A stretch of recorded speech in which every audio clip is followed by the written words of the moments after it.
court is now in session. Judge Swift presiding on the case of George R. Martin versus Frank Herbert. There have been disturbing allegations of writing crimes committed by George Martin and Frank, so we're here to find out the truth of it. Let's find out definitively who is the better author. George Martin, the author of the Game of Thrones books, A Song of Ice and Fire, or Frank Herbert, the author of the Dune books. This is part 2, the final installment of a series. In the previous part, we judged 12 writing crimes committed by both George Martin and Frank Herbert. Today we're going to find out who has committed the most and who is the better writer. Now, to determine who is the better writer, we're using an indisputable, scientific, mathematical process. We're looking at this book. This book is called 100 Ways to Write Badly Well by Joel Stickley.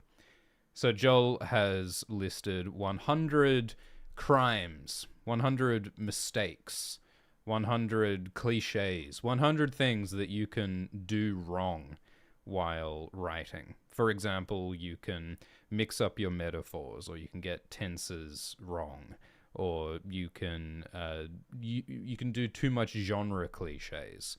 You can have a character that's overly cartoonishly evil. You can put in too much random sex for no purpose. You can put too much autobiographical information into the story. Or you can signpost your twists too much. There's 100 of these writing crimes. Now, in our previous live stream, in case you forgot, the previous live stream was over 2 years ago, we counted 12 writing crimes committed by George Martin and by Frank Herbert. So let's quickly review the results of the previous stream before we proceed on to the second and final part, in which we'll discover the verdict on who is a better writer and who belongs in writer's jail, George or Frank. So in our previous live stream, George Martin, author of Game of Thrones, committed the following writing crimes. George created unlikely love interests. So we judged him guilty of that crime, mostly because of all of the incest. There is an awful lot of incest in George's books, and we consider that to be an overly unlikely love interest. We also judged George guilty of basing his characters on real people. Now, I'm not going to tell you who Lysa Tully is based on, but if you know where to look, there's some pretty obvious signs of self-insert characters and references to other characters. I mean, Samwell Tarly is basically George in a lot of ways. I think there's some very clear modeling of characters on real people, so George is guilty of that. He also has a lot of random, pointless, distracting sex scenes, and like, you know, sexual assaults as well that happen throughout his books. So we did ding him for that crime. He has sometimes chosen one character to bully. He has certainly refused to resolve mysteries. There are literal, 1,000-word lists of all of the mysteries that George has not yet resolved in his A Song of Ice and Fire series. George has some cartoonishly evil villains, like Ramsay and Gregor. We judged him guilty of using too much onomatopoeia at times, using fate or destiny or prophecy as a plot device, guilty of making it hard to distinguish between characters. Like, there are many, many characters with identical names in George's stories, such as Aegon Targaryen and Walder Frey. There are many Walder Freys and many Aegon Targaryens. We did judge George guilty of writing himself into a corner. He has made his story overly complex, and he has messed up the structure and the pacing, and as a result, George Martin has not finished his series, A Song of Ice and Fire. We judged George guilty of describing the wrong things. Sometimes he describes food too much, and yes, sometimes it's purposeful, but sometimes it's excessive. And we also judged George guilty of overly romanticizing places. Westeros is violent, and yet George romanticizes it. George romanticizes war itself, although, of course, he also questions and subverts and looks at its horrors. Look, this is going to be controversial, and I welcome your feedback in the chat. I do want to hear from the jury. You are the jury, I am the judge, and I want to hear your commentary as we go on to the next 50 writing crimes. Now, as for Frank Herbert, the second defendant, we judged Frank guilty of the following writing crimes. He has everything happen suddenly. Like in the Dune books, in the first Dune book, there's a lot of like slow boil in the plot in like the first 90%, and then almost all of the resolution and the climax and the movement of the plot, almost everything happens really suddenly at the end, which Frank Herbert described as a, quote, coital rhythm. So we did judge Frank guilty of having everything happen suddenly. We also judged Frank guilty of presenting his research in the form of dialogue. Throughout the Dune books, there are many, many rants and monologues in which Frank expounds on topics in ecology and psychology and politics and what kinds of restaurants he likes. Frank is very literally taking research in psychology and history and all these subjects and just presenting those ideas in his characters' dialogues in his books. So we judged Frank guilty of that. We judged Frank guilty of picking the wrong hero, because the hero Paul Atreides, and there will be spoilers for the Dune series and the A Song of Ice and Fire series in this stream, because Paul Atreides commits various atrocities, unspeakable atrocities, as the series goes on. And another later protagonist, the God Emperor, Leto II, is a evil giant worm who also commits atrocities. And yes, both Paul and Leto have reasons for doing what they do, and they still are arguably heroes, and that complexity is part of what makes Dune good. But nonetheless, we did judge Frank guilty of committing that particular crime. We judged Frank guilty of writing from multiple points of view within a single scene. He does this omniscient narrator thing where he bounces between the heads of different characters in one scene, which is sometimes excessive. We judged Frank guilty of narrating every scene in a matter-of-fact tone, no matter how exciting the scene is. I think that is absolutely true, that, you know, there's a lot of dramatic moments, including, like, you know, fights and dramatic conversations, which are sometimes described in an overly dry way, a desert-dry fashion. I don't think Frank always injects the appropriate amount of excitement into his writing. We judged Frank guilty of choosing one character to bully. We judged him guilty of signposting his twists.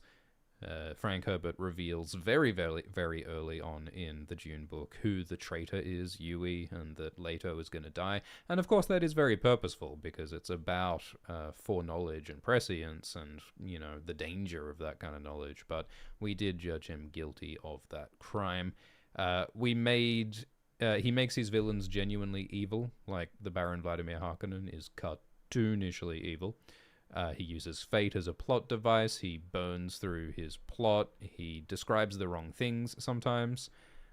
Like, Frank doesn't describe his character's appearances very much. He doesn't describe relationships very much. He doesn't always describe important things. And we also finally judged Frank guilty of romanticizing places, like the terrible deserts of Arrakis.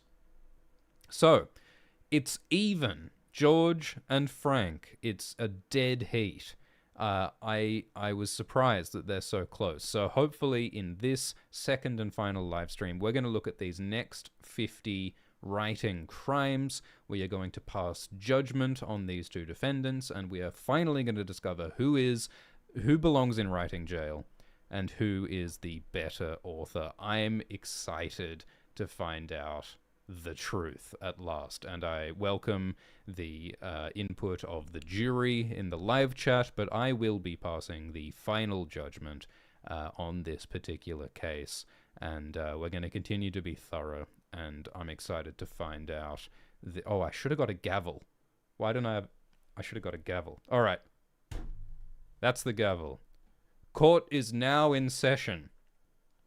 We will now present the first crime of the evening that we will be discussing, and the first crime that we'll be discussing is write as therapy. So Joel Stickley, in 100 Ways to Write Badly Well, describes the crime of writing as therapy. And I think the point is that when someone has some like specific experience in their life and they're like writing about that in their fiction as a way of handling it, putting too much of your own personal experience into your work and perhaps using your work as a kind of fantasy, like a personal fantasy of what you want the world to be like, and getting everything that you want, and putting too much of yourself in your work like that. Now, I think that George Martin, the author of A Song of Ice and Fire, is guilty of writing as therapy. I think George Martin puts a huge amount of his heart in his work, and so much of his work is about heartbreak. And so much of George's work is about disillusionment. But the heartbreak especially, I mean, it's especially evident in some of George Martin's earlier work, some of his sci-fi stories like Song for Lyre and Dying of the Light. And like, there's all these protagonists who very literally have just had their hearts broken and they're dealing with it. And this mirrors things that were going on in George Martin's life. He writes in Dream Songs about the heartbreak that he experienced with a partner and how writing is part of how that he coped with it. So, and, you know, there are certain characters in A Song of Ice and Fire who I think represent some of those issues, like Lysa Tully. So I think that George Martin absolutely is guilty of writing as therapy. And of course, it's not a bad thing to put your emotions into your work. But here in Writing Court, according to this book that we're using, we consider that a crime, and I believe that George R. R. Martin is guilty of writing as therapy. So that's a ding for George, and we are going to increase his bad writing score to 13. George Martin has pulled ahead. Because Frank Herbert, I do not think, writes as therapy. I mean, I think that Frank certainly explores a lot of his own personal relationships in the Dune books. For example, I feel like the relationship between God Emperor Leto II and his partner Hui Nore represents a lot of Frank's feelings about his wife Bev and some of the health issues that she was having at the time. And that certainly continues into Heretics and then Chapter House after his wife Bev had died. And so I think that there's definitely a bit of that going on, but I don't think that it's as autobiographical or as much of a coping mechanism as much as it is for George. I think Frank's primary motivation in his writing is that he's got a lot of ideas about politics and about ecology and a lot of specific ideologies and ideas that he wants to get across. So I think that Frank Herbert is innocent of the crime of writing as therapy. What do you guys think in the live chat? Let's hear from the jury. Jackie says that George definitely writes as therapy. Jackie says that Herbert is also guilty, but not as guilty. Rezan says that both are guilty of this. Miscellaneous agrees. Jolene says a lot of mummy issues from Herbert. Yeah, well, a lot of Herbert's work, I mean, specifically Dune, explores Paul's relationship with the Bene Gesserit and with Jessica. And a lot of Dune, especially that first book, is about rejecting the control of these like female parental figures. And I don't think that is so much about Frank's mother. I think that's more about Frank's aunts, his mother's sisters, who were these Irish Catholics who tried to convert him and teach him and convert him to their ideology, which he rejected. I think that is definitely part of what Frank's writing about there. But yeah, I don't think he writes as therapy in like as obvious a way as George Martin does. And again, like I don't think it's a bad thing to, you know, use creativity to process emotions, but for the purposes of our court case today, we judge this a crime of which George is guilty. All right. Crime 52. Qualify every description. Now, this is kind of a technical thing. This is the idea of stumbling blindly, desperately searching, intensely charismatic.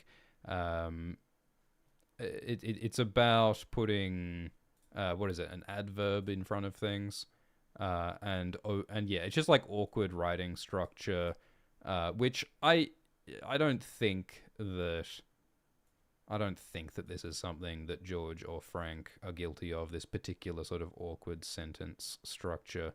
I do think that Frank Herbert's sentence structure is sometimes awkward, like there's weird run-on sentences, but I don't think he uses like qualifiers specifically in this way. I would say that George Martin's writing flows more nicely than Frank Herbert's does, but I think that ultimately neither of them are guilty of this particular crime. What do you guys think in the jury? Yeah, I think you guys agree. CW says, is this doc a joke? Yeah, I mean, this is a comedy book, 100 Ways to Write Badly Well. The idea is that in this book, Joel Stickley writes an example of bad writing to illustrate each of his writing crimes. And if you're interested in checking out this book, there's a link to buy it on Amazon, so please do support Joel Stickley. Justin in the jury says that George's writing is more like poetry, and I think you guys agree that both Frank and George are not guilty. I agree. So the score is still 13-12 in Frank's favor. Crime number 53, don't not use double negatives. Although I wasn't unfamiliar with the failings of post-structuralism, this particular book lacked some of the omissions that I didn't expect to not find. So just like tortured overuse of double negatives, I think that, again, I feel like Frank uses a bit of awkward, confusing language sometimes, but I don't think that he's guilty of this particular crime, and I don't think George is either. 54, have your characters see themselves in mirrors. So this, I think, is just a cliche. Like, sometimes authors use a mirror as an excuse to describe the appearance of a character in a way that can feel more, natural or fitting within the narrative a bit more, but which I think happens so often that it comes off as a cliche. Now, I don't think that Frank Herbert ever uses mirrors to describe his characters. In fact, I think that Frank Herbert commits the opposite crime, which is not describing his characters enough. I think it's really funny that the character Chani, who's a really important secondary character and the lover of Paul Atreides, it doesn't mention the color of her hair until book 3, which is after Chani's death. So, I mean, maybe if Chani had looked in the mirror in book 1, we would have had a better idea of, like, what she looks like, you know? I just searched for mirror in... Yeah, here we are. All right, so here's Arya looking in a mirror in A Feast for Crows. But even then, George doesn't use this as an opportunity to describe Arya's face. So, yeah, I don't think that there is a lot of this cliche in either Frank or George's work. In fact, I think there just physically aren't many mirrors in Westeros. You have to use a special mirrorish mirror because they don't have a lot. I mean, maybe it's called looking glass. But, this does not happen very often. So, do you guys agree? Yeah, I think they are both innocent of this particular crime. Okay, so our next writing crime is, if you find a phrase you like, keep repeating it. So, Joel Stickley, in 100 Ways to Write Badly Well, uses the example of needless to say. It is an annoying cliche if a writer uses the phrase needless to say over and over and over. Now, can we think of any phrases that George Martin overuses over and over, such as words are wind, nipples on a breastplate, nuncle, nuncle, nuncle? My God, is George guilty of this? I'm just going to put this straight on. George is absolutely guilty of reusing these ridiculous phrases like words are wind. Even some of the things he says about the unreliability of sellswords. I don't know. There's lots of phrases. I think the big ones are words of wind and nipples on a breastplate. So we're gonna have to ding him for that. We consider George Martin to be guilty of that. Oh, so George is pulling ahead with his crimes. Now, what about Frank Herbert? Is Frank Herbert guilty of repeating phrases? I don't think of any phrases that he does repeat. I mean, there's some phrases like, fear is the mind killer, uh, but otherwise, Frank doesn't. I mean, I would say that Frank's books in general, like the Dune series in general, each Dune book is very different, not only in its plot and its setting, but also in its style. Sometimes, like I think that the like what Frank is writing about changes with every book. I think there's almost inconsistency between a lot of Frank's Dune books, and I think that includes his language as well. I don't think that Frank does overuse any particular phrases. What do you think in the live chat in the jury? Looks like you guys agree that George is guilty of repeating phrases. Boiled leather is indeed mentioned a lot. The spice must flow, says Awesome HPT. I don't think that phrase appears at all in Frank's Dune books. Let's have a look. Spice must flow. Yep, it's not in there. Frank Herbert has never published the words spice must flow. That is a phrase that was invented for David Lynch's Dune movie and for later Dune movies. It's funny, like, the screen adaptations definitely warp people's perceptions of the books. The phrase desert planet being used to describe Arrakis, yeah, that happens a bit. But CW says, search for a dry throat. Yeah, there's probably... What? Oh, boy. Hey. Oh, hey. Good thinking, CW, because look at this. Dune Chapter 1. Paul tried to swallow in a dry throat. Dune Chapter 14. Paul swallowed in a dry throat.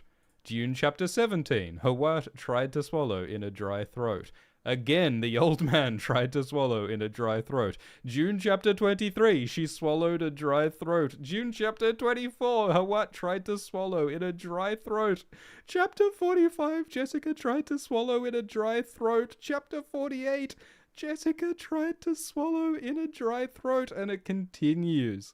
Oh my gosh, it continues into Children and God Emperor. There are 27 uses of the phrase dry throat in Frank Herbert's Dune books.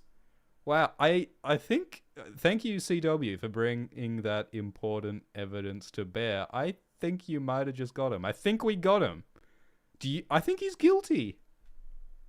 I think they're both guilty. I do think that George Martin is more guilty. I think that his use of words of wind and as useless as nipples on a breastplate and nuncle and boiled leather, I think that is far more egregious than Frank's use of a dry throat, but I believe they are both guilty. Good work from the jury, and we are giving a ding to Frank Herbert as well as to George Martin. So George Martin is guilty of 14 writing crimes. Frank is guilty of 13. Okay, so our next writing crime, number 56. Create subplots that bear no relation to the main story. I've got a feeling that they're both guilty of this one. My goodness. Dune and A Song of Ice and Fire are both full of pointless subplots. Full of subplots that go nowhere and have no impact on anything. I think that George is most guilty of that. I mean, come on. Like, what are some of the pointless subplots that go nowhere in A Song of Ice and Fire? Where is Tyrek Lannister? Why did Aurane Waters take that fleet? Who is Septa Lemore? Who is Alaras? What are Taina Merryweather's motives? Who is the Hooded Man? I mean, really, the entire Greyjoy Ironborn plotline and the entire Dornish Martell plotline, they have not contributed to the main story yet. Maybe they will, but, those books don't exist yet. I think you can make the argument that the introduction of the Ironborn and Dornish subplots are a big reason why the final books of A Song of Ice and Fire don't exist. I think that George Martin's overindulgence in subplots are part of why his series doesn't have an ending. So I think that George Martin is extremely guilty of creating subplots that bear no relation to the main story. And of course, again, I will qualify that like, I love George Martin's subplots. And I think that George's weird mysteries and subplots, there are entire YouTube channels that exist, entire careers that only exist because George Martin has millions of fascinating, intricate, mysterious subplots. So, like, I love that about him, but it is a crime of which he is guilty, and a crime which may indeed have prevented him from finishing his series. So, I judge George guilty. Frank Herbert, I think, is also guilty, but again, to a lesser degree. Like Frank Herbert does often mention stuff that is like it. Frank says stuff that seems like it should be really important, but he never like gets back to it. Like, there's all these mentions throughout the books of like, oh, you know, the Ixians made artificial spice and they made a new kind of spaceship or something, but then it's like never mentioned again. Or it's like in book one they mentioned that, oh, Piter has blue eyes from his spice addiction, so therefore he's gonna like infiltrate the Fremen and he's gonna kill some people, and then like that they never follow up on that. And, you know, even some of the stuff with like Margot Fenring hooking up with Fade Routher, and like I think that's how a special hypnotic word was implanted in Fade Routher, but that plotline's never actually, that's never explained or resolved in any kind of direct way. So, and you know, in the later books, like there's the whole like Tlilith Waff and the Tleilaxu and secret Israel. There's like these secret Jewish people in the later books of Dune, which like I don't understand what the purpose of that is. It doesn't seem to be going anywhere. And again, you know, Frank's Dune series is unfinished in the same way that George's series is unfinished. I mean, I think that Frank's series is less unfinished than George's is. I think you can argue that the first 3 Dune books hold up as their own trilogy. Even the 4th Dune book makes a nice quadrilogy. And I think that the end of Chapter House is not a bad ending in a lot of ways. I think that Dune has several fairly satisfying endings, whereas A Song of Ice and Fire does not. But yeah, no, I think the point is that I think that both George Martin and Frank Herbert are guilty of putting a lot of random, pointless subplots into their stories. So I think we judge them both guilty. And again, I love the weird side plots in all of them, but I think it has made their series weaker, I think, in a lot of ways. First name, last name in the live chat jury says that Hasimir Fenring is a pointless subplot. Yeah, I mean, look, I would defend Hasimir because I think it makes an important point that Frank is trying to make, which is that there's always another unknown. There's always new challenges beyond your imagination. That's part of the point of Dune. And the fact that Paul thinks that he's like the smartest guy in the galaxy, but then he finds out, oh, there's this other guy who's absolutely stronger than me. I think that's part of the point of like, the world is unpredictable. Don't get overconfident. Like, I think that's very, very meaningful. But I mean, I do also agree that like Hasimir and Fenring's visit to Giedi Prime and some of that stuff feels a bit, you know, goes a little nowhere. And also, yeah, some of the maneuvering between like the Baron and Shaddam, there's all this stuff going on there that's discussed by Hasimir and Margot that doesn't really go anywhere. Like, if you take a close look, there are a lot of subplots in Dune that go nowhere. So yes, I think we can confidently say that Frank and George are both guilty of putting a whole bunch of irrelevant subplots into their stories, bringing George's total number of crimes to 15 and Frank's total number of crimes to 14. Our next crime to discuss is number 57. Describe characters in minute detail, taking no account of narrative pacing.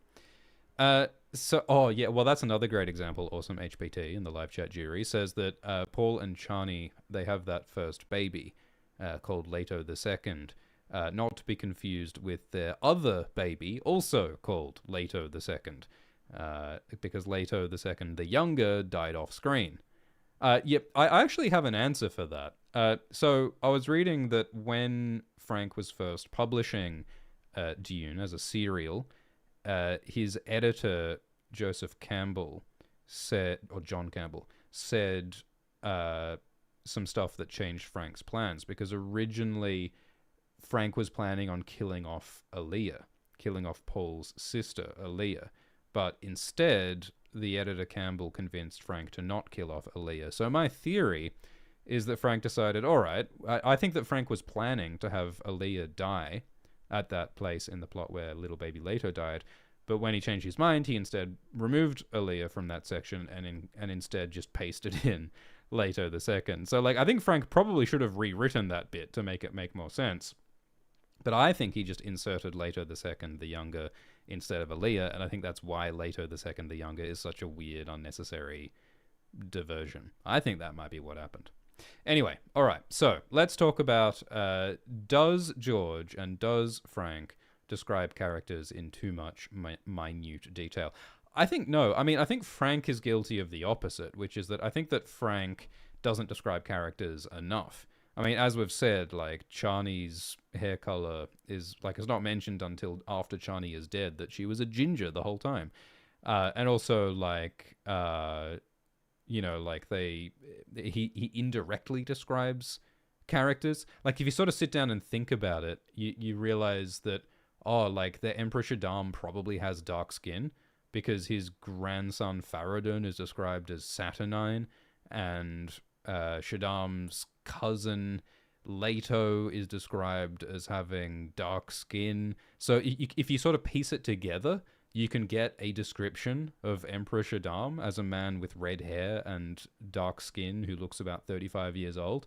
But at no point in the Dune series is that description actually presented directly to the reader, which I think makes it harder to tell what the characters are meant to look like. I don't think Frank cared what the characters looked like, really. So, yeah, I don't think Frank is guilty of describing characters in too much minute detail. Is George guilty of describing characters in too much minute detail? I mean, look, I don't think I needed to know the color of Taina Merryweather's areola, but George did tell us the color of Taina Merryweather's areola, and that's okay. We also learned about the color of Samuel Tarly's fat pink mast. But I would say that in general, George gives us an appropriate amount of description. I think that he gets it just right.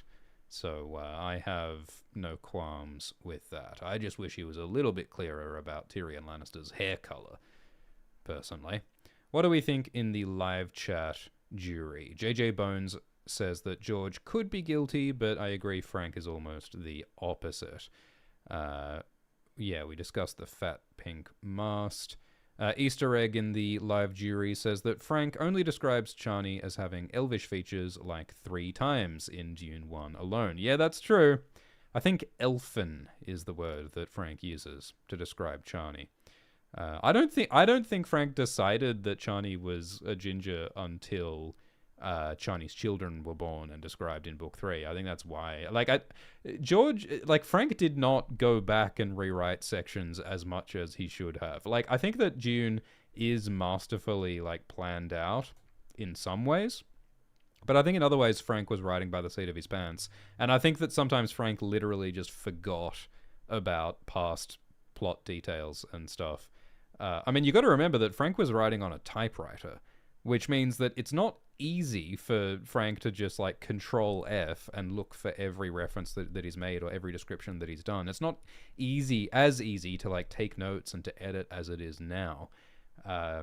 Like, in the biography Dreamer of Dune, it's described, you know, Frank got out a highlighter and had to go back and reread his own books and go through with a highlighter to try and remember some of the details while he was writing the sequels, you know? So I think that Frank made mistakes and forgot things.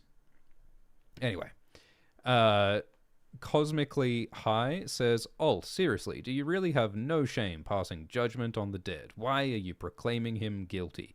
Cosmically High, we're conducting a very important study to determine who is the best author, George Martin or Frank Herbert, and it is with the utmost respect and love that we critique the art that we love so much.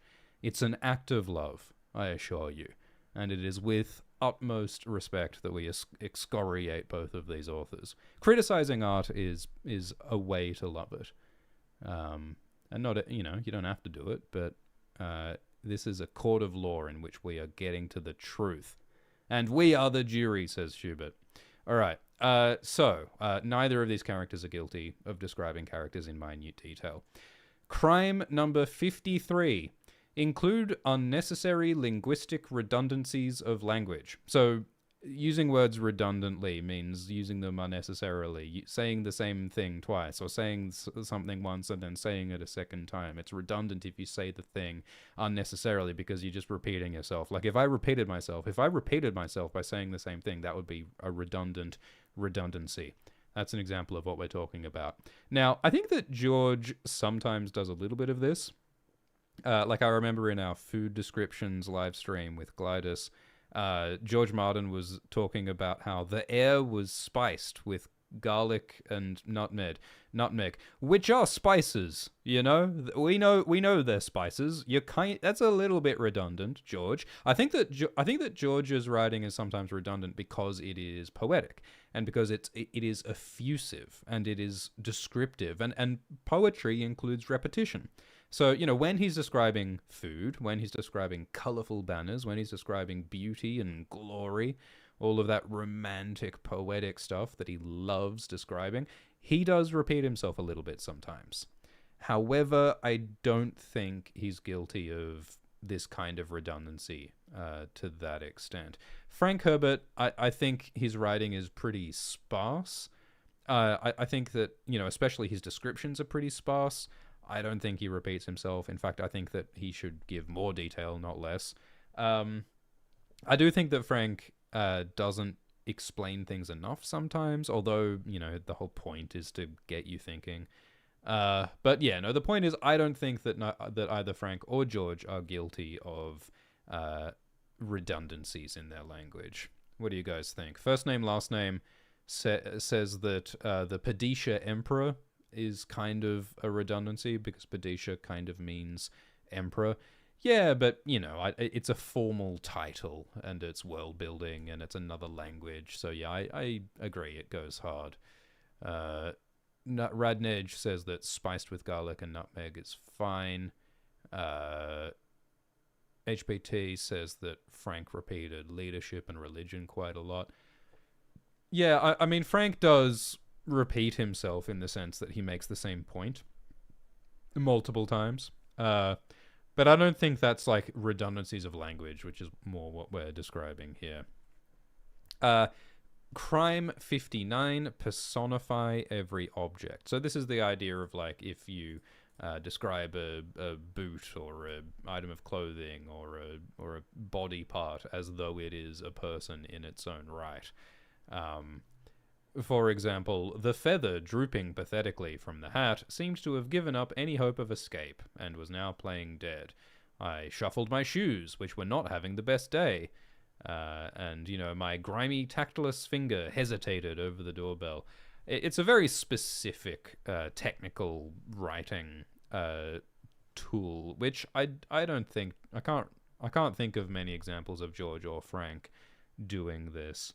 Certainly swords are equated with penises more than once in George Martin's writing. But I would say that both of them are innocent of this. Alright. Crime 60, beat around the bush. So the example that Joel Stickley gives here is like someone's in a doctor's office and the patient wants to know what the diagnosis is and what it means.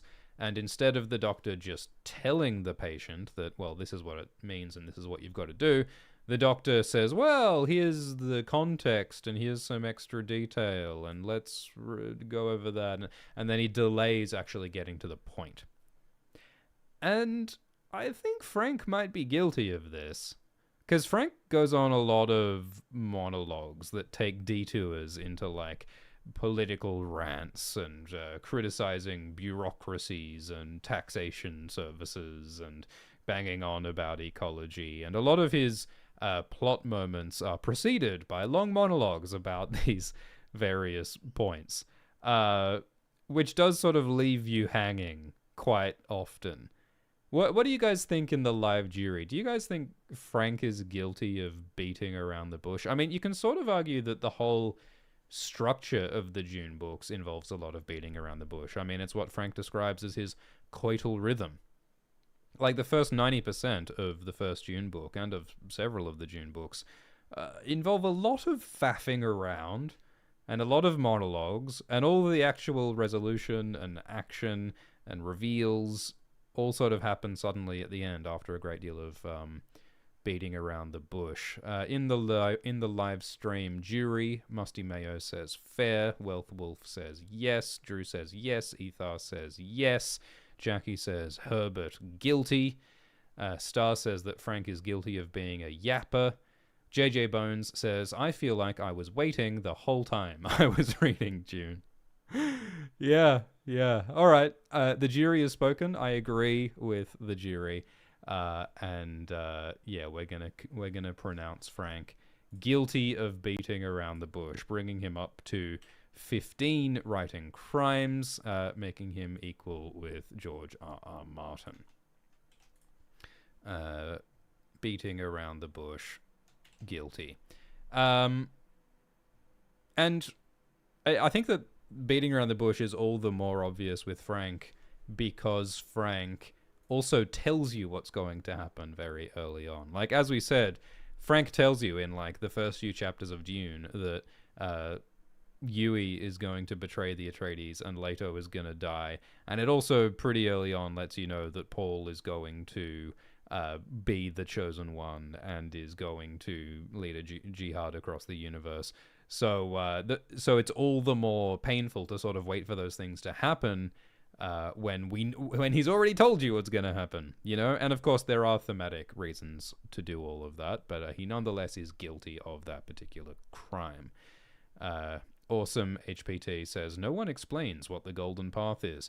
Yeah, you can sort of piece some things together, but it is absolutely true that Frank never fully explains anything important in his books. Like, he introduces these concepts of, you know, like the Kwisatz Haderach, like the golden path, like Kralazek and the Typhoon struggle, and Arafel, and he never really defines what they are, or he never really resolves what happened. Like you know, after, you know, the Children of Dune, you sort of want to know, so was Paul the Kwisatz Haderach? Did he achieve the golden path? And there are kind of answers there. Like the answer kind of is that Paul, like Leto says that Paul did not go far enough, and that the way to achieve the golden path is by Leto oppressing the universe. And Leto kind of does say that, yeah, I succeeded, I oppressed the universe, and now there's the scattering where people are going to spread out and evolve and diversify, and that's going to achieve human survival, and that is the golden path. So he does explain it to some extent, but I agree that a lot of it is left unexplained, which is its own sort of frustration with the Dune books. Or then again, it's kind of the entire point of the Dune books, is to challenge you to come up with your own answers to these philosophical questions. Schubert in the live chat says, explaining his philosophy would be against his philosophy. Yeah, I agree. That's kind of the point. So, all right, but is George Martin guilty of this? Radnej points out that we've been waiting a long time for Daenerys to get to Westeros. Yeah, I think that's a pretty good point. We've been waiting a long time to find out who Jon Snow's parents are. And you can also argue that, you know, the entirety of A Feast of Crows just feels like delaying getting to the resolution of the story. Daenerys' entire storyline in Karth in Book 2 is arguably a whole lot of beating around the bush because George Martin extended the Westeros plotline and needed to keep Daenerys busy for an entire book. So yeah, I guess George is also guilty of this, isn't he? I think A Feast for Crows, Dany and Karth, I think that is beating around the bush. And I think it's all the more egregious because that delaying and that indulgence in side plots is, I think, a big part of why A Song of Ice and Fire is unfinished. So yeah, I think that George is guilty of that. What do you guys think in the live chat? Kieran says that he delayed so much that the book finished without the plot. Yeah. And he suddenly beats around the bush instead of writing The Winds of Winter. Yeah, I mean, it's a bit meta, isn't it? I mean, is delaying the writing of a book the same as including delaying in your book. It's maybe not quite the same thing, but I think that there certainly are like delaying tactics. I mean, it's a little bit like what Littlefinger says in the books when he's like, "Oh, I had hoped to delay things a bit longer and to let some seeds grow, but I guess I can't do that." And that's George referring to the 5-year gap that he was going to include. I mean, that's funny. Like, if George had included the 5-year gap, maybe there would have been less beating around the bush, because George could have jumped right closer to the resolution of the story if he had included that 5-year gap. But since he decided not to jump over those 5 years, we are now living in those years. George has to write all this extra material, which he never intended on writing. George is writing all this stuff, all these plot lines that weren't ever planned to be included. And I think that kind of qualifies as beating around the bush. So, yeah, pacing has always been a problem in George Martin's books. Killian says, "Are you kidding me?" Yes. Yeah, I'm going to judge George guilty of beating around the bush. All right. Our next crime is risk the narrator's life. What is Joel talking about here? As I dangled from the precipice, I felt absolutely certain that I would die. And I think the idea is... Yeah, so the idea that Joel Stickley is saying is that if a narrator is telling a story and the narrator talks as though they were about to die, you know that the narrator wasn't about to die because the narrator is alive to tell you the story. So, I mean, I guess that's certainly true in non-fiction. Like any sort of first-person non-fiction, if someone's saying, "And I was almost going to fall off the cliff," it's like, well, we know you didn't fall off the cliff because you're telling us the story. I think that it's a bit different with fiction, isn't it? So I guess this is sort of non-applicable because, when Jon Snow or Paul Atreides are in danger, maybe they will die. Maybe they will die because, they're a fictional character. So I think that they are both innocent of this particular crime. Let's continue. Crime 62, refusing to give names to your characters. I think that almost all of George Martin and Frank Herbert's characters have names. I think a exception is the Kindly Man and the Waif. But I mean, even those, like, they're titles, they're almost names. Like, the frustration that Joel Stickley is describing here is that, sometimes in a scene, a writer will refer to characters just by saying, "Oh, well, that person's tall, and there's this other person who is servile, and then there's that demure person," and like referring to people just by adjectives, which can get confusing. And I don't think that George is guilty of that. I mean, I do think of that scene where Varys and Illyrio are speaking in Book 1 when Arya is overhearing them, and it is a little bit hard to tell who's talking.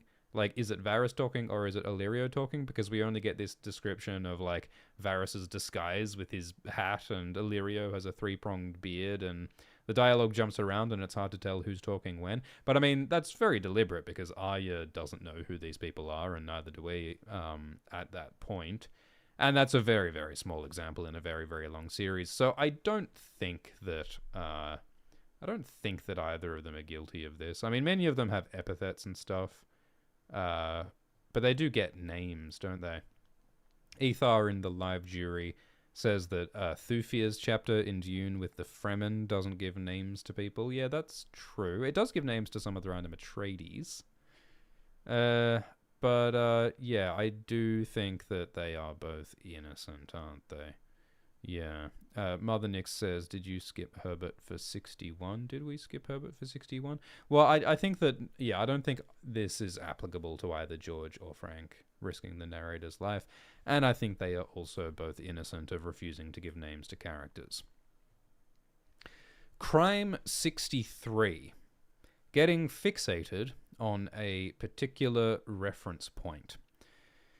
And the example that Joel Stickley gives here is some characters keep referring to Genghis Khan, and they use a Genghis Khan metaphor too much. They extend the metaphor and they keep comparing every situation to Genghis Khan. And this is funny because Frank Herbert talks about Genghis Khan in Dune Book 2. He also talks about Hitler. He compares Paul Atreides to Genghis Khan and to Hitler, and Paul Atreides says that he's murdered more people than both of them.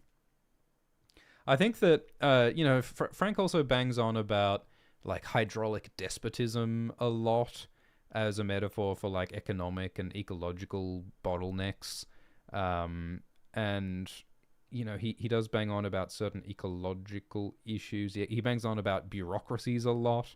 He talks a lot about bureaucracies, especially in the later Dune books.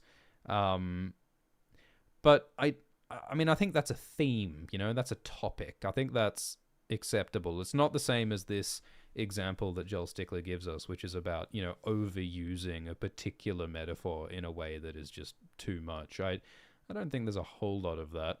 Cami Camera in the live jury says that George uses food metaphors so much, like Renly's peach. That's true. Awesome HPT says that Frank talks a lot about Egyptian pharaohs. That also is true. But I don't think either of them do too much of this. I think that they're both innocent of this. I think there was a super chat from Kieran who says, will we wait another 2 years or is this it? I am intending to finish this series today in this live stream. I'm hoping that at the end of this live stream we will have an answer, a verdict on who is the best author, George Martin and Frank Herbert. Krayak, thank you for the donation, says, will you continue the Animorphs Abridged series? When you least expect it, there may be another episode of Animorphs Abridged, which is a series that we've done a few episodes of on this channel. Thank you, Curry Butts, who says, greetings, Honourable Judge Swift. Any chance your other evil twin, Alt Shift ZZZ, will emerge from the depths? Heard my first Lovecraft story through him. Yeah, there is a YouTube channel called Alt Shift ZZZ, which features readings of various books, which are intended either to put you to sleep or to fascinate you or tell a good story. I can't tell. I'm going to be totally honest. I don't know what my relation to Alt Shift ZZZ is. I don't know if we're like demi-cousins, or long lost nuncles, or what. I don't think that Alt Shift ZZZ is the same person as Alt Shift X, but I think they seem closer than I like, so I don't really trust Alt Shift ZZZ. But yeah, I don't know. We'll have to investigate further, but you can check out that channel if you wish. All right. Our next writing crime to Judge George Martin and Judge Frank Herbert is underestimating your audience. So in this example, Joel Stickley writes about over-explaining things, and, worrying that your reader won't get it. So explaining the meanings of your metaphor and explaining what the characters are thinking and feeling instead of letting readers figure things out for themselves. I would say that Frank and George are both guilty of the opposite. I think that Frank refuses to explain anything. I mean, there are like very important central plot points and like basic ideas around world building, basic ideas about the history of his world that he does not explain at all, which is hilarious. And I think the point is that he's challenging us to stimulate our imagination and to stimulate our ability to figure out what's going on. And George Martin, of course, also has many, many mysteries and complexities and many, many characters. There's a lot going on in Westeros. So I don't think that Frank or George underestimate their audience. I think they ask a lot of their audience. I mean, there are lots of people who try to read Dune and have tried to read A Song of Ice and Fire and haven't gotten through it because it's too confusing or too dense. So I think they are innocent. Justin in the live jury says both innocent. Easter Egg says definitely innocent. And first name, last name says Martin is innocent. He has major plot points happen off screen and not tell you. Yeah, Dune does the same thing. Radnedge in the jury asks, is over-explaining more understandable pre-internet? I think that's an interesting idea, because media is different now. I think there are shows that are made now who sort of take it for granted that their viewers are going to go and watch YouTube explainers to tell them what happened in the story. Whereas in the time before the internet, that was impossible. And you just had to let viewers and readers figure things out themselves. I mean, House of the Dragon is a show that has quite complicated family trees and timelines. it really helps to like have, the internet helping you understand the story. I think that's the kind of story that, maybe it would have been simplified, maybe it would have been explained better within the story if it weren't for the internet. So yeah, I think that's an interesting idea, Radnej. Maybe because of the internet, storytellers are telling more complex, challenging stories, for better and for worse. Okay, so I judge George and Frank innocent of underestimating their audience. Crime 65. Give every character a tragic backstory. So in this example, one character is a victim of sexual assault. Another character tragically lost his twin in an accident. And another character has experienced depression.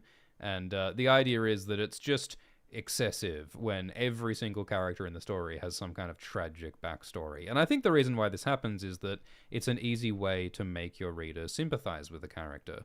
If a character has gone through something terrible, we naturally feel sympathy for that character and we want them to succeed.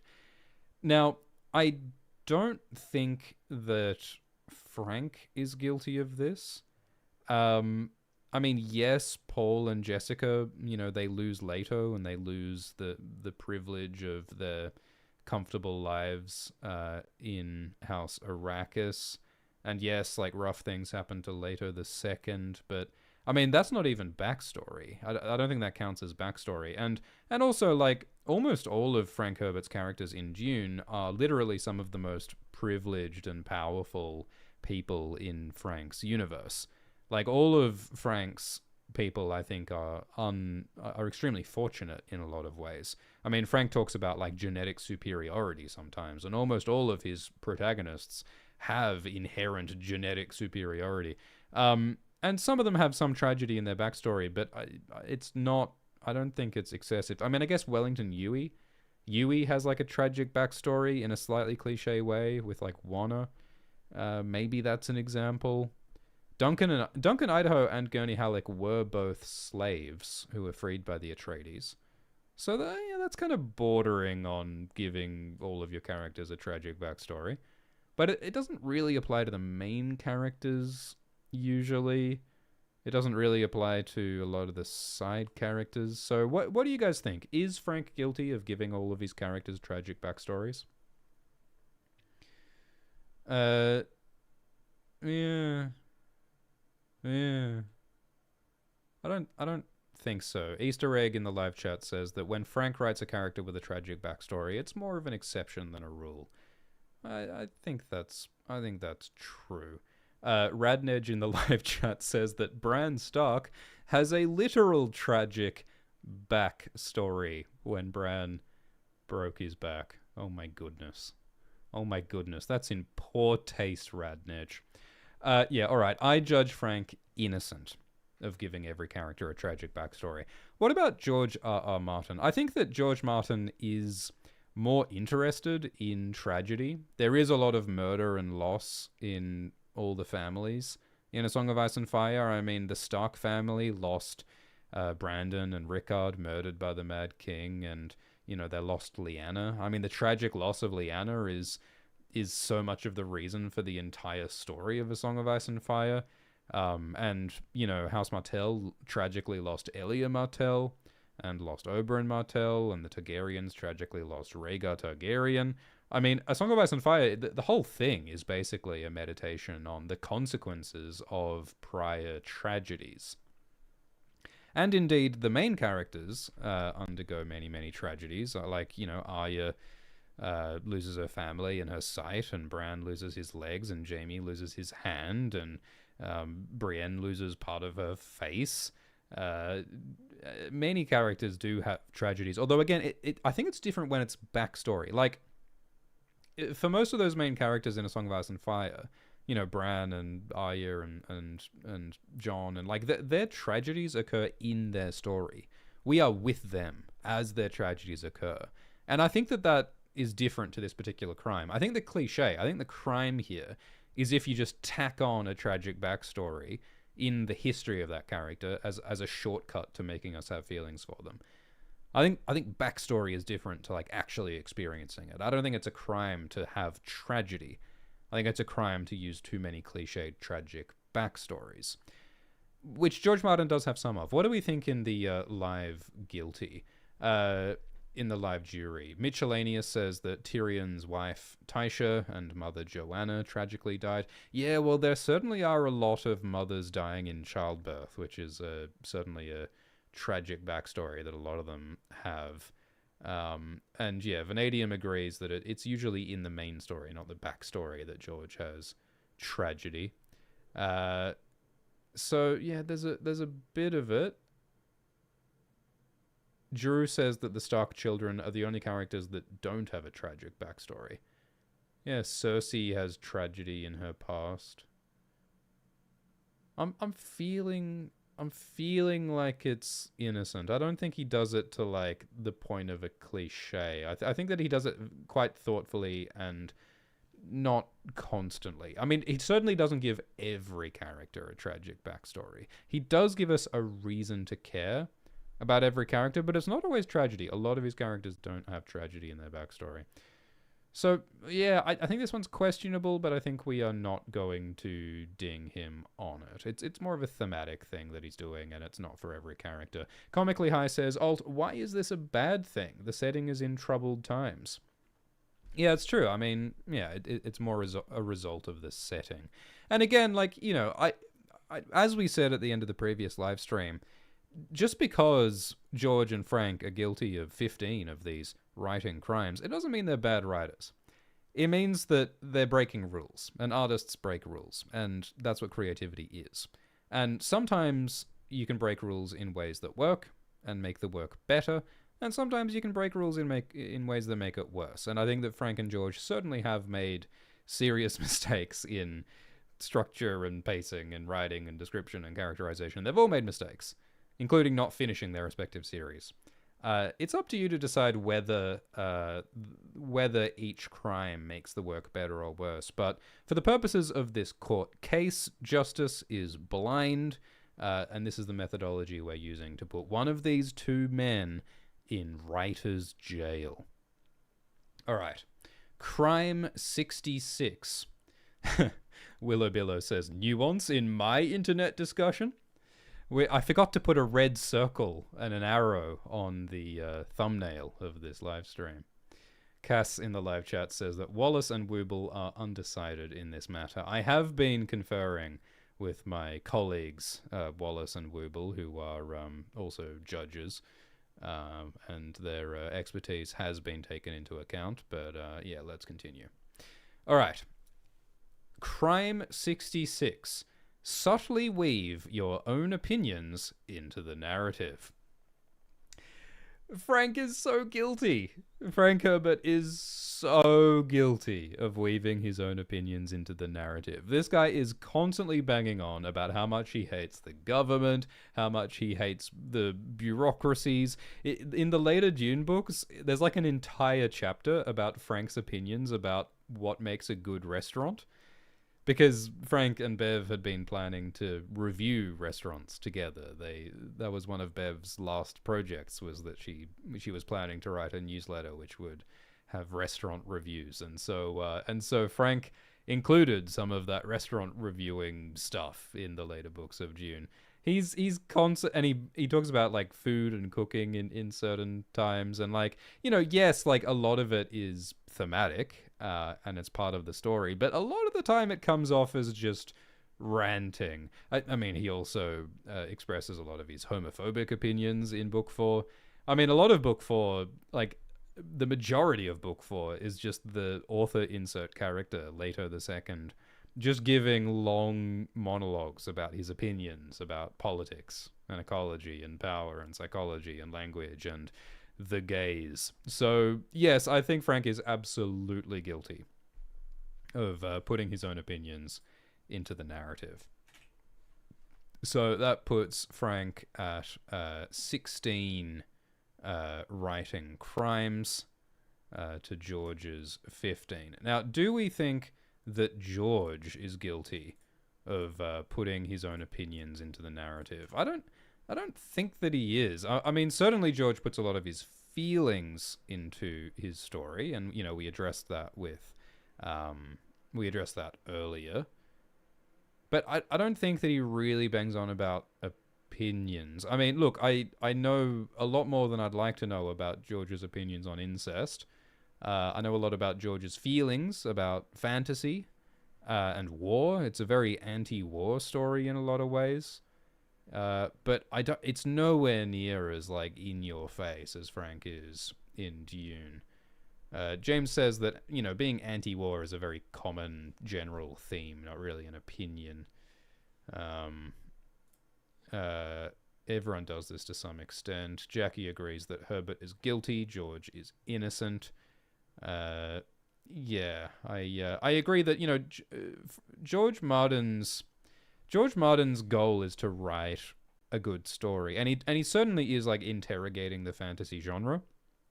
He is replying to Tolkien in a lot of ways, but I think that more so he's just telling a good story because he loves fantasy and he loves his characters and he loves his plots, and I think that's a very different motivation than Frank Herbert's books, which are very much about pushing a certain political idea, which is quite an individualist philosophy. It's like anti-big government. It's about self-reliance. It's arguably rather libertarian in a lot of ways. It's an individualist political philosophy that he's pushing. And yeah, all those other opinions as well. So yeah, I think that Frank is guilty and George is innocent. Wealth Wolf points out that George also pushes his opinion that Jaime Lannister would break Hermione Granger's teeth.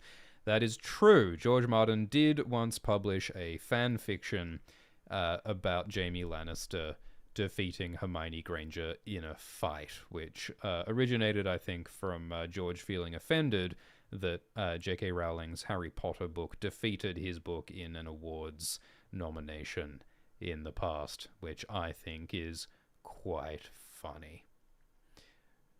Okay, so Crime 67. Solve mysteries by introducing more mysteries. I think you can make an argument that both George and Frank are guilty of this. I think that Frank is probably most guilty of this because Frank kind of does a rug pull. He kind of does some mystery box bullshit where in, Dune Book 1, the question is like, is Paul the Kwisatz Haderach who's gonna have all the power? And the answer is yes, but... And the next question is, well, okay, fine, yeah, like Paul's the Kwisatz Haderach, but that's not really the answer, because the real question that we should be asking is, how do we achieve the golden path? And then the answer to that is that his son, Leto II, will take on the sand shroud and become a worm god for 3,000 years. And then in Book 4, it's like, well, yeah, he is the guilty golden path, but how is he going to save the universe? Well, it's by the scattering, and it's by dying in the desert. And then, like in Heretics, it's like, well, did Leto actually solve anything? Did Leto actually achieve anything? Or is this a continuation of the golden path, or are we totally on our own thing now in the scattering? And what should the universe look like, and what should the government look like? And then Frank died. So I think you can make an argument that Frank solves mysteries by introducing more mysteries. I think that Frank wasn't really interested in answering any of his questions in any kind of literal or direct way. Frank was far more interested in questions. And I think that serves his themes and his philosophy because it's all about continually challenging yourself and taking nothing for granted. And there is always change. Yeah, I think that I think that Frank is arguably guilty. Everyone in the chat is shouting that George is guilty. I mean, look, George certainly does introduce more and more mysteries over and over. I don't know if he uses mysteries to solve mysteries, though. Right? Like, I mean, George hasn't, like, solved the mystery of who is Azor Ahai or who is Jon Snow's mother at all. Like, he has sort of brought up red herrings and like side questions, like, who is Jon Snow's mother? But why did Ashara die? And like, who is Azor Ahai? But like, what is Stannis's fate? Yeah, I guess that kind of fits it, doesn't it? He kind of he's like jangling keys in front of your face. It's like, we want to know who Azor Ahai is, but then George is like, yeah, but what's Patchface up to? Like he's distracting you. He's replacing one mystery with another instead of answering any mysteries. Drew in the live chat says, George solves the mystery of who wanted Bran to be stabbed by creating a bigger mystery about Joffrey's motivations. Yeah, the whole weird Bran assassination thing. Jackie says, we begin A Song of Ice and Fire with who killed Jon Arryn, but that becomes a bigger mystery, but it is solved. Yeah, it is revealed that Lysa Arryn killed Jon Arryn.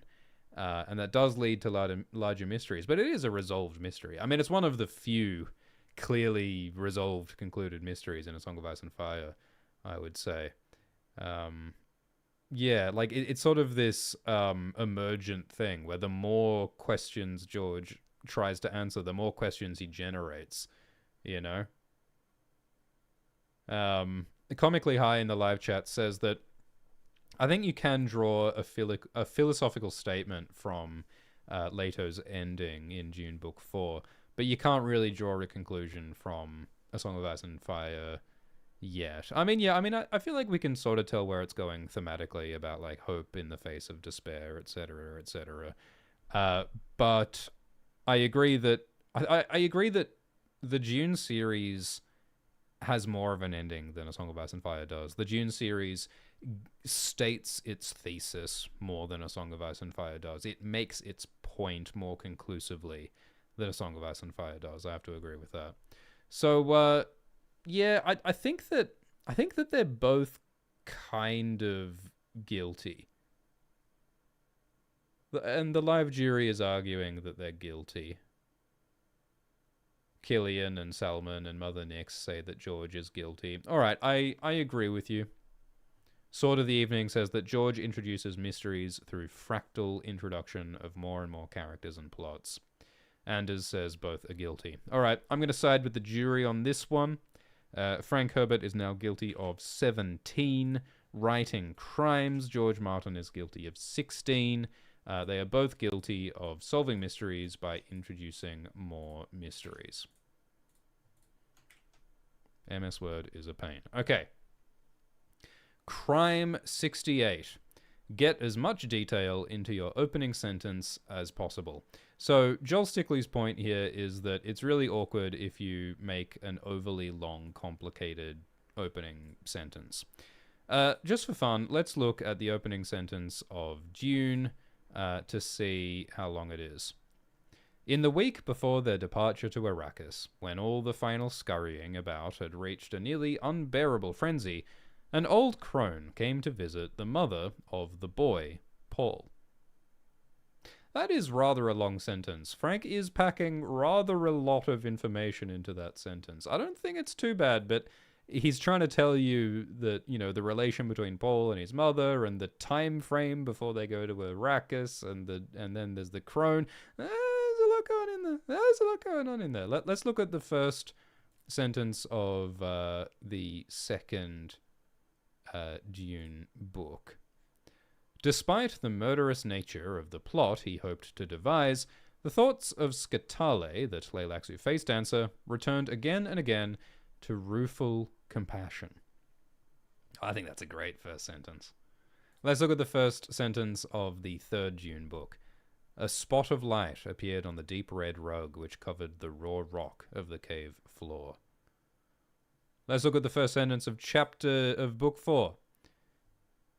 It not only is my pleasure to announce to you this morning our discovery of this marvelous storehouse, containing, among other things, a monumental collection of manuscripts inscribed on Redulian crystal paper, but I also take pride in giving you our arguments for the authenticity of our discoveries, to tell you why we believe we have uncovered the original journals of Leto II, the God Emperor. Ooh, that's a long sentence. Woo, that's a long sentence. And I mean, yes, he is like this is like quoting a speech, you know? This is like quoting a historian, so it's like it's not Frank's narration voice, it's the voice of a character who I guess is meant to be kind of stodgy and overly wordy. Ooh. All right, well, let's look at the fifth one. Let's look at the fifth one. The start of the 5th Dune book. Taraza told you, did she not, that we have gone through 11 of these Duncan Idaho Golas. This one is the 12th. Well, that's not long. Let's look at the first sentence of the 6th Dune book. When the Gola baby was delivered from the first Bene Gesserit axolotl tank, Mother Superior Dawi Adradi ordered a quiet celebration in her private dining room atop Central. There's a lot going on in there. There's a lot of oofs in the live jury. Big ass sentences, guilty, says Mitchellanius. Let's take another random sample. I'm still sort of on a knife edge here on whether Frank is guilty. It moves of itself, Farad'n said, and his voice was barely a whisper. Why does Aaliyah wish me to share the morning audience? Jessica wondered. I must tell you something, Jessica said, even though I know my telling will remind you of our many experiences from our mutual past, and that this will place you in jeopardy. It's a bit long. Halleck used hand signals to convey the actual message while speaking aloud of other matters. First moon stood high over the city as Paul, his shield activated and shimmering around him, emerged from the cul-de-sac. Golgari says, Frank is innocent. Jackie says, Herbert is guilty. Jeremy says, I say not guilty. Jeremy says, innocent. Maddie says, he's walking the line. Yeah, there's a couple of awkward ones, but if we take more samples, I mean, look, these are all pretty short sentences if we look elsewhere. Oh, here's a bit of another long one. Chani came up out of the Habanya Basin in the pre-dawn darkness, hearing the thopter that had brought her from the south go whirring off to a hiding place in the vastness. I think Frank is packing a lot of information in there, but I think that he's innocent. I think that he's innocent. There are a couple of clangers, but I think most of them are purposeful, and I think that most of them still land. And I think, yeah, looking at other chapters, I think usually his starting sentences are not overly big. So I agree, it's a mixed bag. Qui-Gon Jinn says, not enough to convict, set my man free. Salmon says, mostly fine. All right. Maddie says, inconclusive evidence, he's innocent. Yeah, I don't think we can establish beyond reasonable doubt that Frank is guilty, and therefore we will be forced to set him free on this one. All right, well, let's look at George. What's the first sentence of A Song of Ice and Fire? We should go back, Garrett urged, as the woods began to grow dark around them. Do you think that would be a better sentence if it was, we should go back? We should start back, Garrett urged, as the woods grew darker around them. Like, I mean, you know, far be it from me to offer writing suggestions to George R. R. Martin, but don't you guys think it would be better if instead of saying, as the woods began to grow dark, what if it said, as the woods grew darker around them? Why say began to grow dark? I think it would be a more powerful sentence if it was just grew darker. Drew says, yes, it would be better. Thank you, Drew. Far be it from me. I haven't won any Hugo Awards, but maybe that would be a better sentence that way. Okay. Awesome says, no, it's fine. Chris says, no. Pomigator says, true. Yeah, all right. Well, let's look at some of the other opening sentences. The first Brand sentence is, the morning had dawned clear and cold, with a crispness that hinted at the end of summer. My goodness, isn't that a beautiful sentence? George Martin is a lot more poetic than Frank, which is funny because Frank includes some of his actual poems at the start of some of his chapters. But I think that's a beautiful sentence, and it's certainly not an overlong one. The first sentence in A Clash of Kings is, the comet's tail spread across the dawn, a red slash that bled above the crags of Dragonstone, like a wound in the pink and purple sky. It's a bit long, but it's very poetic, and it's not like trying to stuff too much information in there. Prologue of A Storm of Swords. The day was grey and bitter cold, and the dogs would not take the scent. God, like, George gives you an emotion. He gives you that's what he does in all of his sentences. In all of his opening sentences, he gives you a color and he gives you an emotion. That's what he's doing. He sets the scene with color and emotion. It's like a painting. Every one of his opening sentences is a painting. Yeah, I think this George guy is a good writer. I've got to agree with you guys.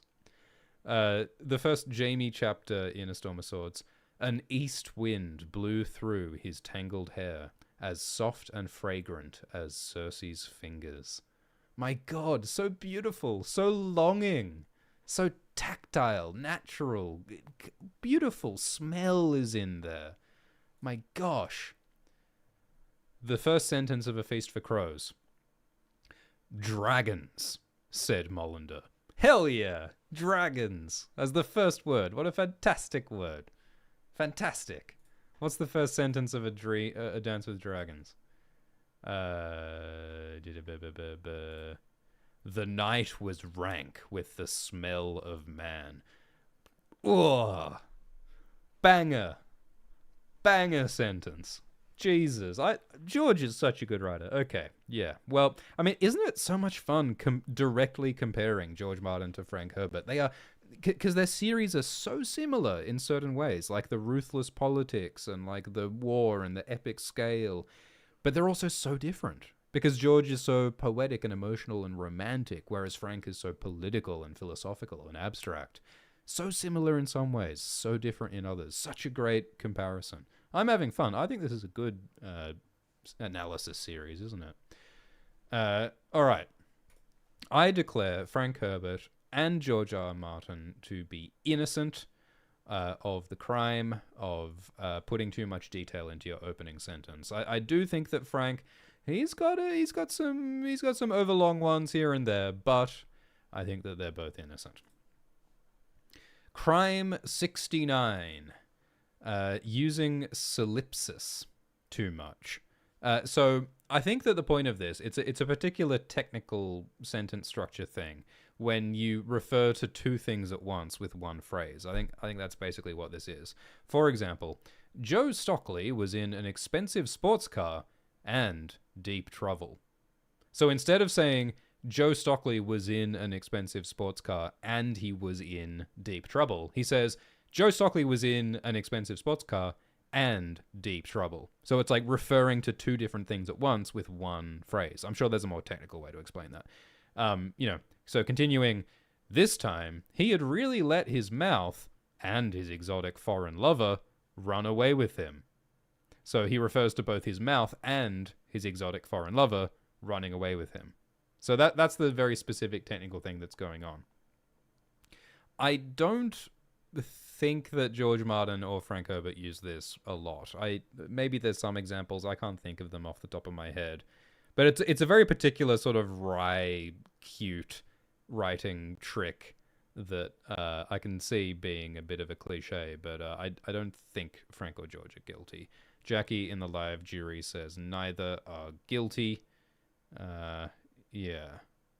Okay, I think that the jury agrees. Crime 70 is spelling poorly.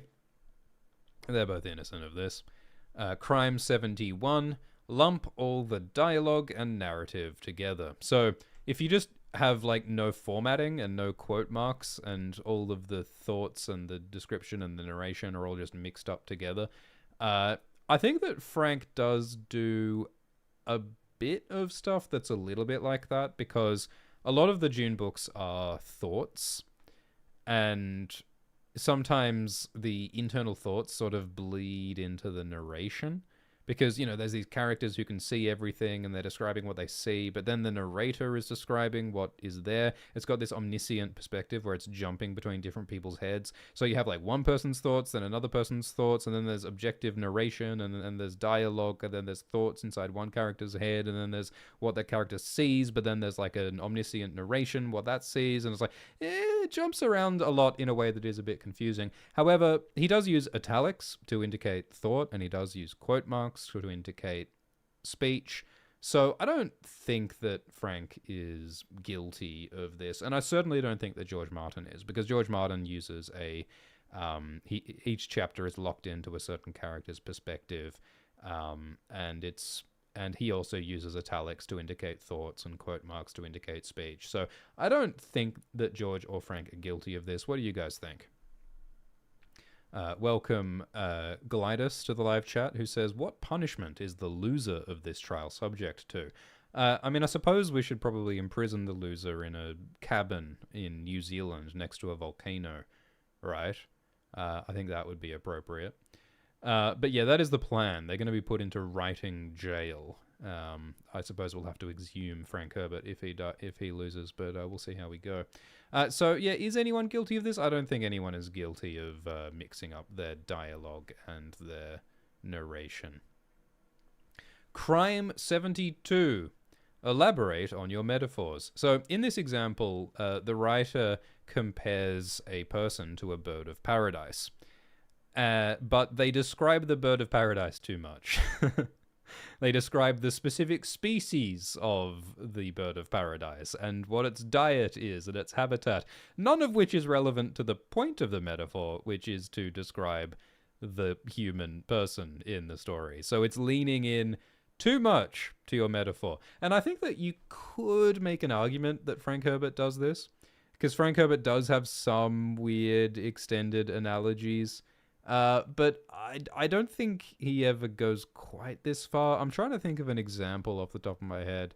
He does use some weird analogies. I mean, one of his recurring analogies in the first Dune book is that Paul sees the future and he sees time as like a ocean. It's like ocean waves, and it's like stormy waters and a vortex of stormy ocean water. And that's a metaphor that Frank goes back to over and over. And he even describes, like, you know, sometimes Paul feels like he's on like a high peak of a wave, and so he can see far into the future. But other times Paul is down in like a trough in between waves, so he can't see very far. And like, maybe you could argue that he's describing that metaphor in too much detail to the point where it might get confusing. But no, I think that actually works. Like, I think that totally works to help us understand what Paul's prescience is like. And I don't think that it distracts from it at all. George Martin, I don't think George Martin uses too many like extended metaphors. I mean, George does talk a lot about how like Targaryens are dragons and Lannisters are lions. You know, I mean, the fire inside Daenerys, I guess. But I don't think he goes too far with any of this, does he? Yeah, Comically High says that Frank compares sand dunes to ocean waves a lot. That certainly is true. Awesome HPT argues that Paul describes his prescience in an overly complicated way in book 2. Yeah, I mean, it is confusing. It is meant to be confusing, but I don't think he commits the particular crime of overly leaning into a metaphor. So I think that both Frank and George are innocent of this one. Crime 73, including challenging stage directions. I mean, this is more for a play, but the idea is that if the script of the play says that, well, Ethel speaks perspicuously and Nigel speaks lucidly, while Ethel speaks incongruously, and like, imagine being the actor and it's like, how do I sound lucid when I say something? How do I sound perspicuous? It's overly specific stage directions, which is not really applicable to Frank or George. Crime 74, commit to cliches. So it's like trying to use a cliched metaphor, like running like the wind or having your heart in your throat, but like trying to make the cliched metaphor work when it really doesn't fit at all. And I don't think that Frank or George do this. I mean, again, like, Frank does compare time to an ocean a lot. He compares sand dunes to an ocean a lot. I mean, that guy loved oceans. He grew up on Puget Sound. He loves water. He talks about water a lot, but I don't think he's like trying to shoehorn like a cliche metaphor in. Because if you were really trying to shoehorn it in, like, you'd need to get the shoehorn, and then you'd need to tie your pen to the shoehorn, and you'd have to write with the pen on the end of the shoehorn. See, I'm shoehorning a shoehorn metaphor into this. But no, I think that they are both not guilty, and it looks like the live chat agrees. David in the live chat says, "Who is Frank Herbert? Please pay attention, jurors. This is the trial of the century. We are judging George R.R. Martin, who is the author of the Game of Thrones books, and we are judging Frank Herbert, the author of the Dune series. And we are figuring out who is the best author using a completely objective, indisputable method to determine who is mathematically the better artist, and it's not subjective at all. And I'm being sarcastic, just to be really clear. I'm definitely being sarcastic. Obviously, this is completely subjective. We can't do subtext here, can we? But yes, no, sorry. That's what we're doing. We're figuring out who is the best author. So, Crime 75. Are George Martin and are Frank Herbert guilty of writing characters who are incapable of learning anything? So Joel Stickley writes this really funny example where there's a, like, werewolf who works at a zoo, and his boss is saying, well, you can't keep eating people, you can't keep being a werewolf. And the werewolf's like, I promise not to eat more people, and then licks his lips and his sharp teeth. And so we see that the boss is obviously dumb. Why does this boss keep letting this werewolf do all of these shenanigans? Why are these characters so stupid? So do you think that these guys are guilty? Like, do you think that Frank and George write characters that are really, really dumb? Willow Billow in the live chat jury says that Cersei is a bit guilty of that. Yeah, I think Cersei might be the best example, because Cersei goes on this whole, like, self-destruction implosion in A Feast for Crows. We get a lot of insight into her psychology as that happens, though, and we really understand the reasons for it. And it feels very earned, because in the previous 3 books, Cersei was not as crazy. It's something that really sort of built up. I mean, you know, it's like the name of this crime is characters who are incapable of learning anything. I think Cersei learned how to be a dumbass. Right? Like, she started out kind of smart, and she rapidly learned how to make the dumbest possible decisions. She changed her behavior to become that dumb. It's not easy to be that dumb, but Cersei found a way, right? So I think that Cersei's not quite what this crime is. Other people are saying that Ned Stark is kind of dumb, and yes, Ned Stark makes mistakes, but I think that Ned does learn. He doesn't learn fast enough.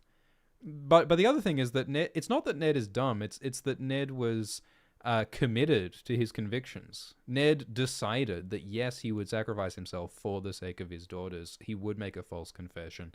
So I think that sometimes Ned is misconstrued. I don't think that Ned was dumb as much as he was principled. And I think that he did learn in King's Landing, just not fast enough. And yeah, there are some dumb characters. You know, Janos Slint, Ethan points out in the live jury. I think that is a fairly dumb character. Yeah, he doesn't see. Yeah, I guess Janos Slint sort of fails to learn, but I mean, he fails upwards when he becomes the Lord of Harrenhal, and you know, his story is. I mean, he does get his head cut off.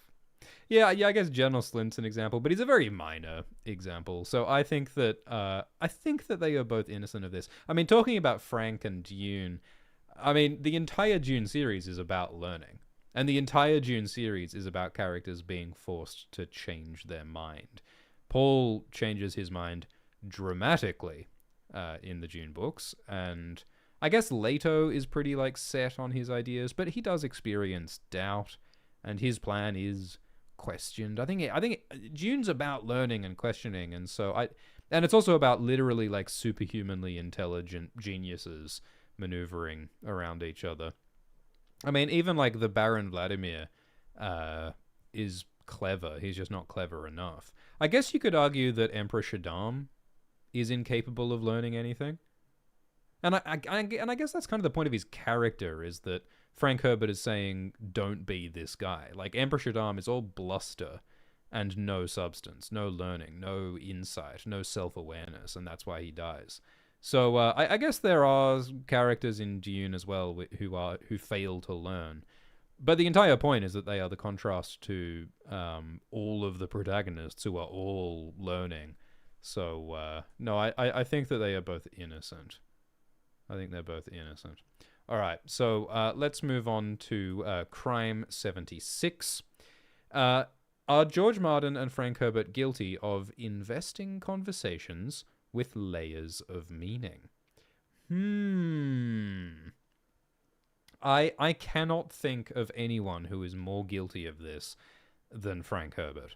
Frank Herbert is like explicitly interested in psychology and language and like unconscious motivations revealed through language, multiple meanings. I mean, Frank Herbert's characters in Dune repeatedly, like in the book, it says, "Ooh, Paul considered what the hidden assumptions and the hidden meanings beneath Jessica's words were," and all the characters in Dune are constantly going, "Oh, what is the hidden meaning under what that person just said?" And like the narration itself, the story itself, full of layers of meaning, philosophical and political and gastronomical. There's all sorts of hidden meanings. I think that Frank is absolutely guilty of this. And again, it's the point. It's part of what makes his writing good. But I think you can argue that he goes too far with it a lot of the time, and it's kind of ridiculous. It's like he fancied himself a bit of a Freudian psychoanalysis is part of it. But yeah, I think he's absolutely guilty of this. Is George Martin guilty of this? I don't think so. I mean, certainly there is subtext in George Martin's writing some of the time. There's certainly a lot of thematic stuff going on. There's certainly a lot of like subplot mystery stuff going on, but I don't think he has those sort of double meanings in the way that Frank does he? Comically High talks about the banquet scene in Dune 1 as an example of all these hidden meanings everywhere.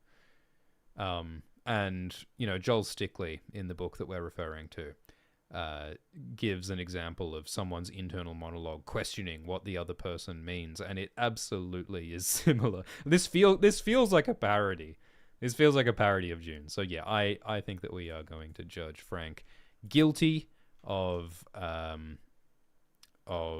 putting layers of meaning into sentences too much. What is MS Word doing? My goodness. All right, so that brings Frank's total number of crimes up to 18. Whoa, Frank's pulling ahead, and there's only like 23 crimes left. What will the final result be? I don't know. This is scientific. Let's find out. All right, it's getting close. Crime 77. Base your plot on unsupported assertions. So Joel Stickley gives this example of there's like this philosophical principle, which I think is a parody of Star Wars, where they're revealing in the story that, oh, well, we can't defeat evil because there must be balance between good and evil, because that's the fundamental principle of the universe. And then the protagonist's like, huh? Why do we need evil? Why is that the balance of the universe? I didn't know this. Wait, huh? So I think that's a great example of like, it's kind of weird in Star Wars how there's supposedly meant to be balance between the light and the dark, and it never really explains or justifies that. And I think this is a particular crime if it's like pulled out at the last minute. So this is an interesting one. Is Frank and George guilty of basing their plot on unsupported assertions? I think that in some ways Frank is guilty of this because, like, as we've said, Frank was writing about a lot of very particular ideas. Like, he was writing Dune in the 60s, and at the time he was studying Jungian psychology and Freudian psychology and linguistics and certain political ideas and historical ideas. And some of it, especially the psychology stuff, is now discredited. I mean, like, now in modern psychology, Sigmund Freud and Carl Jung are not fully accepted. A lot of those ideas have been rejected, whether by evidence or just by changing perspectives on psychology. So, like, when Frank talks about ideas like, you know, genetic memory, that's based on Jungian ideas of collective consciousness. And, you know, this whole idea of, like, you know, hidden meanings and motivations that must be analyzed in people's speech. I think that's partly a Freudian thing. And, you know, there's also, like, ecological ideas, political ideas, which are sort of taken for granted. Like, it's sort of assumed that you already know and agree with some of these political and psychological ideas, which are unsupported assertions in certain ways and are pretty central to the plot. So, what do you guys think in the live jury? Passion points out that Frank also makes a lot of assertions about gender and sexuality. Yeah, that's a good point. Like some of the weird homophobic stuff in Dune Book 4, where the characters equate homosexuality with like a psychologically immature, undeveloped personality, and they equate homosexuality with sadism and sadomasochism, and, you know, links it to like war. And there's a lot of these ideas which I'm sure were very fashionable in the books that Frank was reading in the 60s, but which I think are now considered unsupported assertions. Wealth Wolf says that Frank is incredibly guilty. Wealth Wolf says, yeah, Orkanen says that Frank is looking sus. Yeah. What do you guys think in the live chat? I think you can make an argument that Frank is guilty of this. In fact, I think he is guilty of this because like so much of Dune is these political and psychological ideas which like they're not really explained in the story, they're not really accepted in the real world. They're not, and they do sort of like come out at the last minute sometimes in Dune. I think we can call him guilty. Young Knight says mega guilty. Playander says guilty. All right. I agree with the live jury. I declare Frank guilty of basing his plot on unsupported assumptions. That's another ding for Frank. Now, is George guilty of basing his plot on unsupported assertions? I think, you know, you could make an argument that the stuff about prophecy and destiny, like the idea that it's... I mean, that's another thing in Frank Herbert's writing, actually, is that you know, Frank Herbert in real life did kind of straight up believe in extrasensory perception and psychic powers. Frank and his family did like unironically believe that Frank's wife Beverly was like magical and could see the future in horoscopes and such. So that's another like unsupported assertion that Frank includes in Dune, and which is a major like plot mechanic in Dune. So is George guilty? I mean, he does do a lot of prophecy stuff. He does have certain ideas about like human nature, but I mean, they're pretty universal ideas around human nature. I mean, a lot of what George is writing about, it's just love, man. It's just wanting to survive, and it's desire for, you know, power corrupting. Like, I guess that's one of the premises of A Song of Ice and Fire. Power corrupts. People want love. I mean, are those unsupported assertions? No, those are universal emotions. Erop in the live jury says not guilty. Tyler says that George's plot is based on prophecy, but also all these assumptions by characters end up wrong. Yeah, I mean, George is bringing down the notion of prophecy. He is criticizing and deconstructing the notion of prophecy. Whereas, you know, Frank is making a lot more, like, positive assertions. So, yeah, I think most of us are agreeing that George is innocent. Comically High in the live jury says that, is George really writing about love? He strikes me as a pessimist.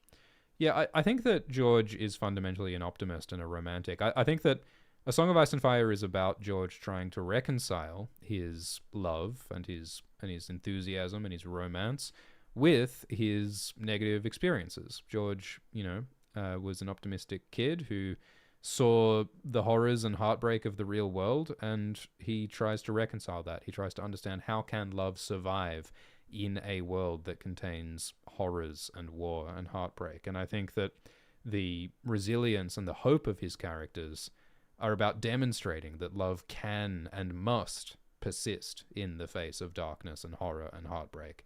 I think that's the point. And I think that the point of the darkness in A Song of Ice and Fire is to be a contrast for the light. And you see that with, you know, moments like Brienne, you know, no hope and no choice, no chance and no choice, but she persists in the face of the darkness. And I think that is his optimism and that is his romance.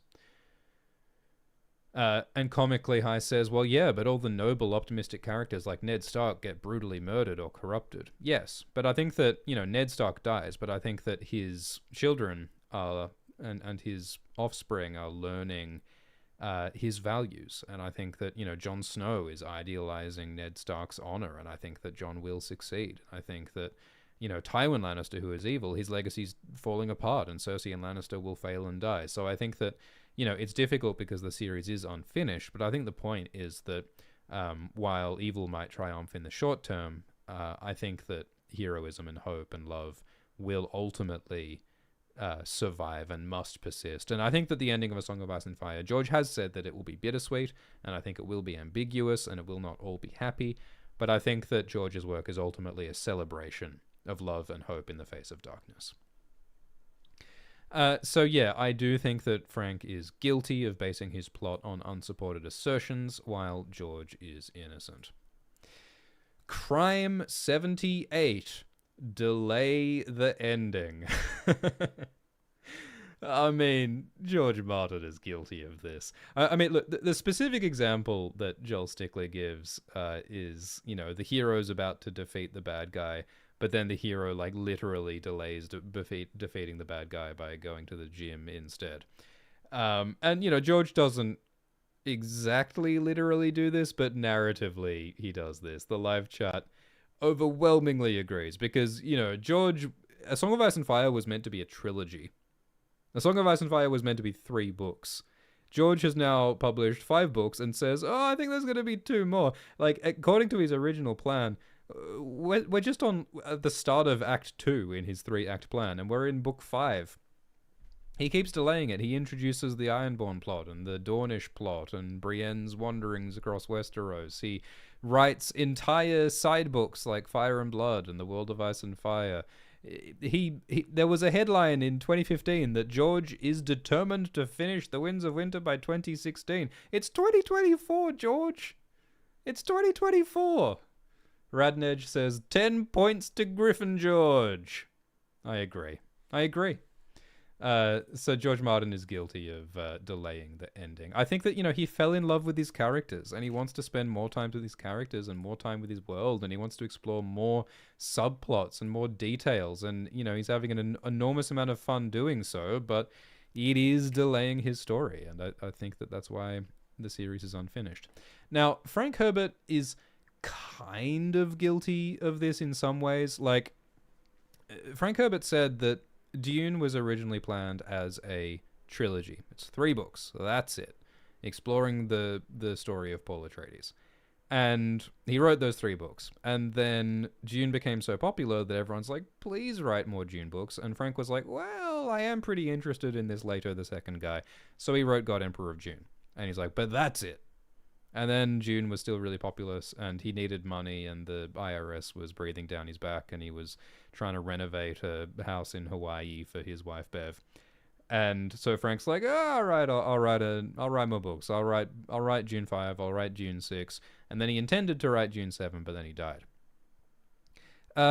Is that delaying the ending? Not really. It's sort of giving multiple endings, because it is a pretty conclusive ending at the end of Dune 3, and it is an even more conclusive ending at the end of Dune 4, and I think that the end of Dune 6 is a pretty good ending as well, in some ways. So, yeah, I don't think that Frank is guilty of delaying the ending in the same way that Frank is. Awesome PT says that Frank Herbert's excuse is that he died of pancreatic cancer.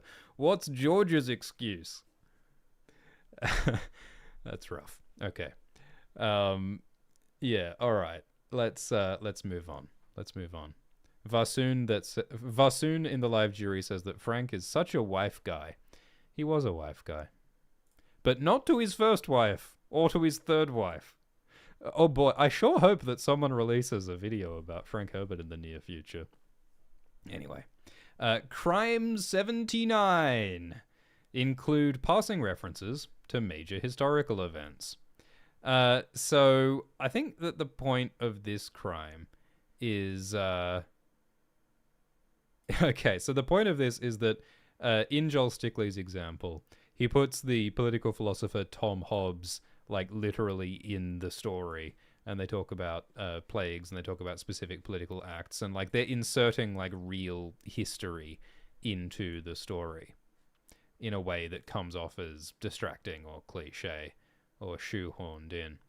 And I mean, is Frank guilty of that? Like, Frank does talk about, he does talk about Emperor Hitler, and he talks about Genghis Khan, and he talks about a bunch of real history stuff in Dune, but it's not in like a bad way, I don't think, or it's not in like a shoehorned way. The live chat is saying both guilty. I mean, you can argue with George Martin because it's medieval fantasy. It's basically the War of the Roses. But it's not like he puts that on page. He doesn't like specifically one-to-one reference characters. Like George Martin has said that, yeah, I'm not like inserting actual people from the Wars of the Roses into Westeros. I'm combining from multiple different historical sources. I think that makes George not guilty. I mean, other people are talking about how Frank, he's writing a lot of like Middle Eastern politics in here. And like, yeah, that is part of it. But I think like George, Frank is not drawing from just one source. He's not referring to one Middle Eastern conflict. He's talking about Lawrence of Arabia. He's talking about Muslims in the Caucasus, as described in Sabres of Paradise. He's talking about North African peoples. He's talking about... He drew inspiration from Indigenous Australians. He drew inspiration from people in the Kalahari. And he drew inspiration from contemporary politics when he worked in politics in the 50s. There is a lot of different historical sources that Frank draws from for Dune, and a lot of different historical sources that George uses for A Song of Ice and Fire. So, I mean, I think I've got to make them both innocent. I might be disagreeing with the jury a little bit here. I don't think he's like shoehorning it in a bad way. I mean, I guess you can argue that it's a bit on the nose the way Frank brings up Hitler, but I mean it's like one time for a very specific purpose, and it achieves that purpose. I don't think it fits this particular crime that's described in Joel Stickley's book, which is more about like waving actual historical figures and events in your face in a annoying way. I can see the argument for Frank. But I don't. Yeah, Toxic Banana agrees. I stand with their innocence on this one. So, yeah, Frank does bring up history, and yeah, he does mention ancient Greece. But I mean, that's part of the setting of Dune. Because, the Atreides in Frank's books are meant to descend from the House of Atreus in ancient Greece, and like the Fremen are meant to distantly descend from Sunni Muslims in Egypt. But I mean, that's setting, that's world building, and that refers directly to the ancient past on Earth. It's not quite the same thing as like shoehorning real history in. So, yeah, I might be disagreeing with some. Fadan says, what about the Jewish people, the secret Israel that appear in the later Dune books?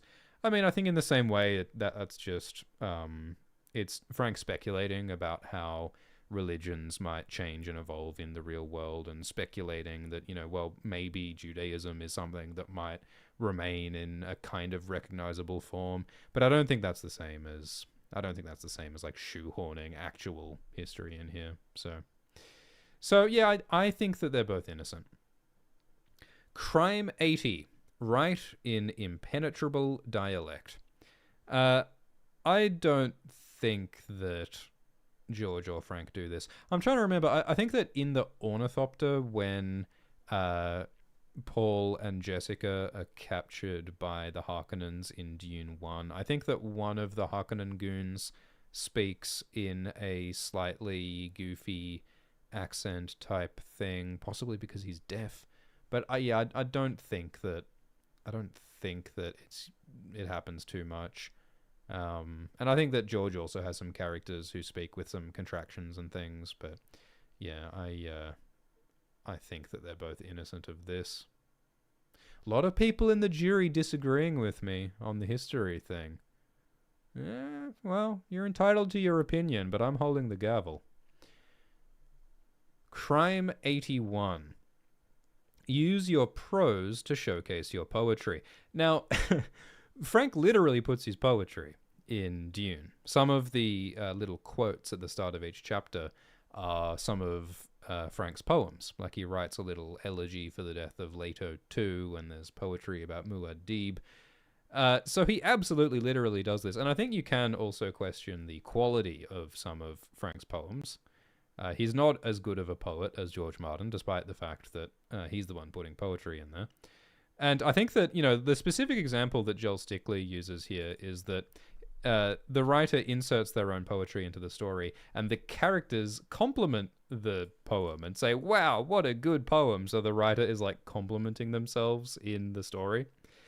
Frank, I think, is doing that because Frank writes these poems and he puts them in Dune, and then he frames the poems as like a real historical poem about Muad'Dib that is such a good poem that it's included in the book. Like he puts his own poems in the hands of historians as though these are like important, beautiful poems. So I think that Frank is guilty of this.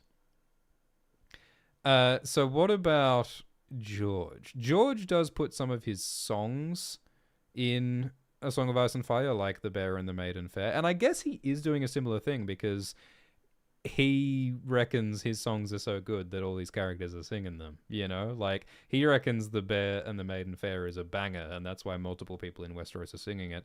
And in fairness, it's a banger. It's a banger. Yeah, Anders points out that George Martin has that recitation of the poem "The Last of the Giants," and Ygritte cries because the poem is so sad. You're right.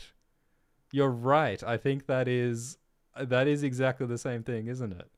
I think that both Frank and George compliment their own poetry inside their books, and I do think that George's poetry is maybe better. I mean, they're sort of doing different things. Like, George writes more songs in his books, whereas Frank just writes some poems. So, it's a little bit different. But yeah, I think the jury agrees. They are both guilty of complimenting their own poetry inside their stories. So that takes George Martin up to 18 writing crimes, and it takes Frank Herbert up to 20 writing crimes. So let me know if I get the count wrong here, but I think this is correct. All right, we don't want to have a mistrial, do we? All right, crime 82. Choose a narrator who is peripheral to the story. So Joel Stickley describes how, the narrator of the story is not actually the most important people in the story, and so the narrator doesn't even know all the details of what happened between the characters. And it's like, well, maybe the story should have been written from the perspective of the characters who actually are there and know about the most important bits. And, good point, first name, last name in the jury. Areo Hotar. And every prologue and epilogue, points out Beesman. Yes, it's true. George does spend quite a lot of time with characters who are peripheral to the story. That's true. Do we really care that much about Chet and Will and Areo Bloody Hotar? Even Aeron Dampere is questionable. And yeah, all of Fire and Blood. Yeah. The Aris Oakheart chapter. Yeah, I think Aris Oakheart is one of the weakest POV characters in the story. So, obviously, like, it's usually pretty masterful the way George does this. Like, the way that he weaves in the perspectives of these outsiders and these random people. I think that it absolutely makes the story richer 90% of the time. Although I do agree that Areo Hotar and Aris Oakheart are weak. Well, kind of guilty. I mean, of course, 90% of the story is told from the perspective of the main protagonists who are central and are there. Although then again, you can argue that, the whole Ironborn and Dornish subplots and, Asher and Ariane, like, they're kind of peripheral to the story. I mean, George's intention is to tie these people into the main story, but it hasn't happened yet. I mean, in the story as written, as published, I think Asher and Ariane, as great as they are, and, Quentin, certainly bloody Quentin. Oh my, yeah, no, Quentin is he's absolutely guilty with Quentin. Quentin is absolutely peripheral to the story. And yes, Quentin has a thematic point subverting the whole idea of the hero's journey, but I think we can ding George for this. I think he's guilty. And, yeah, there is even that idea of sometimes George doesn't want to make someone a POV because they know too much. Like Varys, like Illyrio, like the kings. There has never been a king who is a POV in this series. We never get to see King Robert or King Renly or King Stannis or King Joffrey's perspective firsthand, which is an interesting thing that George does. So yeah, I think that George is guilty. I think that George is guilty of this. Is Frank Herbert guilty of choosing a narrator who is peripheral to the story? I mean, he has like this omniscient narrator thing where he gives us the perspective of multiple characters in a scene at the same time. But all of them are important, I think. I don't think Frank ever gives us the perspective of some random person who's not important. I think it might be interesting if he did. I think I would quite like it if Frank did show us the perspective of some more random people like George does. But I don't think Frank does. Tyler says that, well, Princess Irulan doesn't really matter. That's true. There are some side characters in the sequels, like Dune Messiah. Like Wencesia Carino and Farad'n. Are Wencesia and Farad'n really that important? I think those are... I mean, they are a subplot that does tie in to the ending. And I mean, God Emperor is mostly like Leto's perspective or Duncan's perspective. I think that Frank is not guilty of this. Certainly not as much as George Martin is. Toxic Banana in the live jury says George is guilty, Frank is not guilty. Lion says that Frank is not guilty. Beastman says George is guilty, Herb is innocent. Yeah. Yep, no, I agree with the live jury. I declare George R. R. Martin guilty of having narrators who are peripheral to the story, while Frank Herbert is innocent. Bringing George up to 19 writing crimes. I'm excited. I don't know who's going to win this. I'm a bit worried that I'm going to be crucified for whoever wins. There's going to be... Whoever wins, I lose. It's like Alien versus Predator. Because if George wins and Frank has more crimes, all the Frank fans are going to be baying for my blood. And if I let Frank win and George loses and has more writing crimes, all the George Martin fans are going to be baying for my blood. We need like witness protection or something here. How do we maintain the integrity of this court? Like, I don't want to be corrupt. I want justice to be blind. The better way to do this would be if I was not keeping this tally. It would be better if it was double blind and I did not know what the score was. I'm going to try not to think about the score. And yeah, we should do a poll. You're right, Arsus Esator in the live chat. We should do a poll at the end of this to see what you guys think. The popular vote. But I am the one with the gavel. And so you're going to have to accept my decision. At least until it gets challenged, then we might have to go to Supreme Court. I don't know who the higher authority is who we could talk to, but let's continue. So, Crime 83. Try to cater for all tastes. So the idea is that this writer is just not committing to a character or a genre. They're just trying to make everyone happy by not doing anything specific. I don't think that George or Frank are doing this. I think George and Frank both have a very clear vision, and I think that they know what they're doing. I mean, maybe George less so. But they do have a vision, and they are making decisions, and they are committing to their decisions. So I think they're both innocent, and the live jury agrees. Crime 84, make your similes very accurate.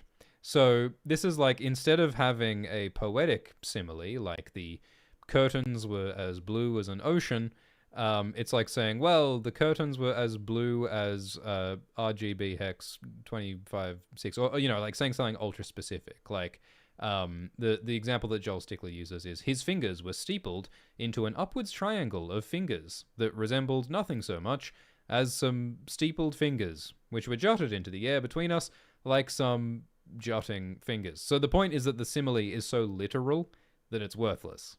It's not even really a simile. It's just, you're just describing what the thing literally is.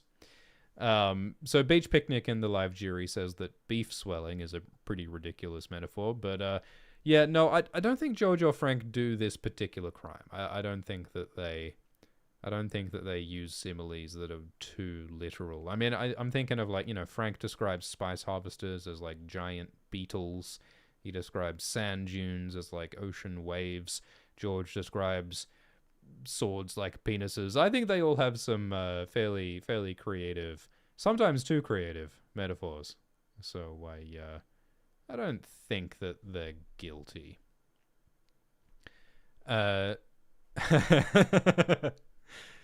Crime 85. Try too hard to be J.R.R. Tolkien. Where do you reckon George got the R from, huh? Does George have two middle names on his birth certificate? R. I actually don't know. Did he just make up the R to sound like J.R.R. Tolkien? Apparently, his name. All right, here we are. Apparently, according to Wikipedia, George was born George Raymond Martin. But he goes by George Raymond Richard Martin, which gives him two R's. Did he put in the Richard just to sound like George R. Martin? I think he might have. I don't actually know, so I can't make this claim. But I think it's possible that he's trying to be like J.R.R. Tolkien, so he inserted the R. Now, Anne Pawkins in the live chat says, objection, is George Martin's name on trial or his writing? Well, I ask you, Anne Pawkins, did George Martin not write his name onto the cover of every one of his books? Is that not the first thing he wrote in his books by George R. Martin?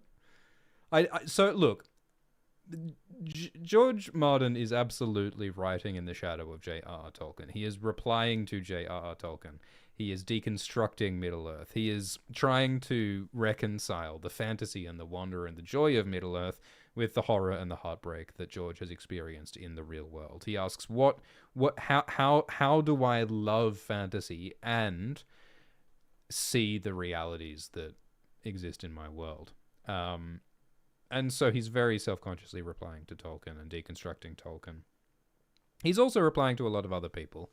He's replying to Michael Moorcock. He's replying to Lovecraft. He's replying to Jack Vance and Paul Anderson. He's doing a lot of things. He's writing historical fiction. He's writing about the War of the Roses. He's writing about Norse mythology. He's writing about Macbeth. George is doing a lot of things. So, is he trying to be J.R.R. Tolkien? He is trying to write about Tolkien. And he really likes that people call him the American Tolkien. And the RR is not a coincidence. But is he trying to be J.R.R. Tolkien? I think he's trying to be better than J.R.R. Tolkien. I think that George has an ego, and I think that he is trying to, in some ways, defeat the giant on whose shoulders he's standing, which can only lead to collapsing to the ground, I would imagine. Wealth Wolf says it's completely different. Cantarells in the live jury says, I think he's innocent. Permagator says, I don't think he's guilty.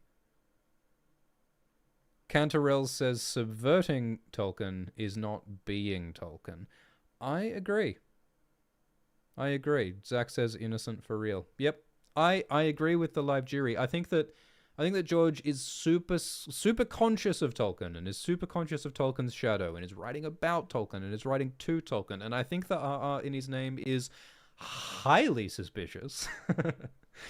But I don't think he's trying to be Tolkien. I think he's trying to be something beyond Tolkien. So, yeah, I think that he's innocent. Now, what about Frank Herbert? Is he trying to be J.R.R. Tolkien? I actually don't know if Frank Herbert read Tolkien. He must have. He must have read Tolkien, but I have never seen Frank mention Tolkien. I've never seen anyone claim that Frank Herbert took inspiration from Tolkien. I don't know. I certainly don't think he's imitating Tolkien because, I mean, the values of Dune and the philosophy of Dune are so different, so counter to Tolkien. Like, I think Dune is like anti-Middle-earth in a lot of ways, even more so. I mean, less directly, but perhaps even more so than George Martin. Porter in the live chat says that Tolkien didn't like Dune. Yeah, I heard that. I heard that. Yeah, there's very, very different between Tolkien and Herbert. So yeah, I agree. I agree with the live jury. I think that both George and Frank are innocent of trying too hard to be J.R.R. Tolkien. Okay, moving on to Crime 86, trying too hard to be Ernest Hemingway. So I haven't read much Hemingway, but I think the point is that he writes very short, direct sentences. There's not a lot of like rich description. It's very direct, and there's a lot about masculinity. There's a lot about violence. It's all intense and gruff and matter of fact and direct. He felt the burden of the concept of masculinity weighing down on him, Joel Stickley writes in his example. So, Comically High in the live chat says that Frank is guilty a little bit. Yeah, I think that... so, like, in a biography of Frank Herbert, it says that Frank did go through a period of really liking Ernest Hemingway. But later on, Frank decided that he didn't like Ernest Hemingway's writing so much, and that Hemingway was, I think the term was like I forget the words that he used, but he ultimately decided that he didn't like Hemingway, that Hemingway was too like try hard and brutal, or he was a phony. I think phony might have been the word that he used. So I think that you probably can see the influence in there, because Hemingway is one of many writers who did influence Frank Herbert.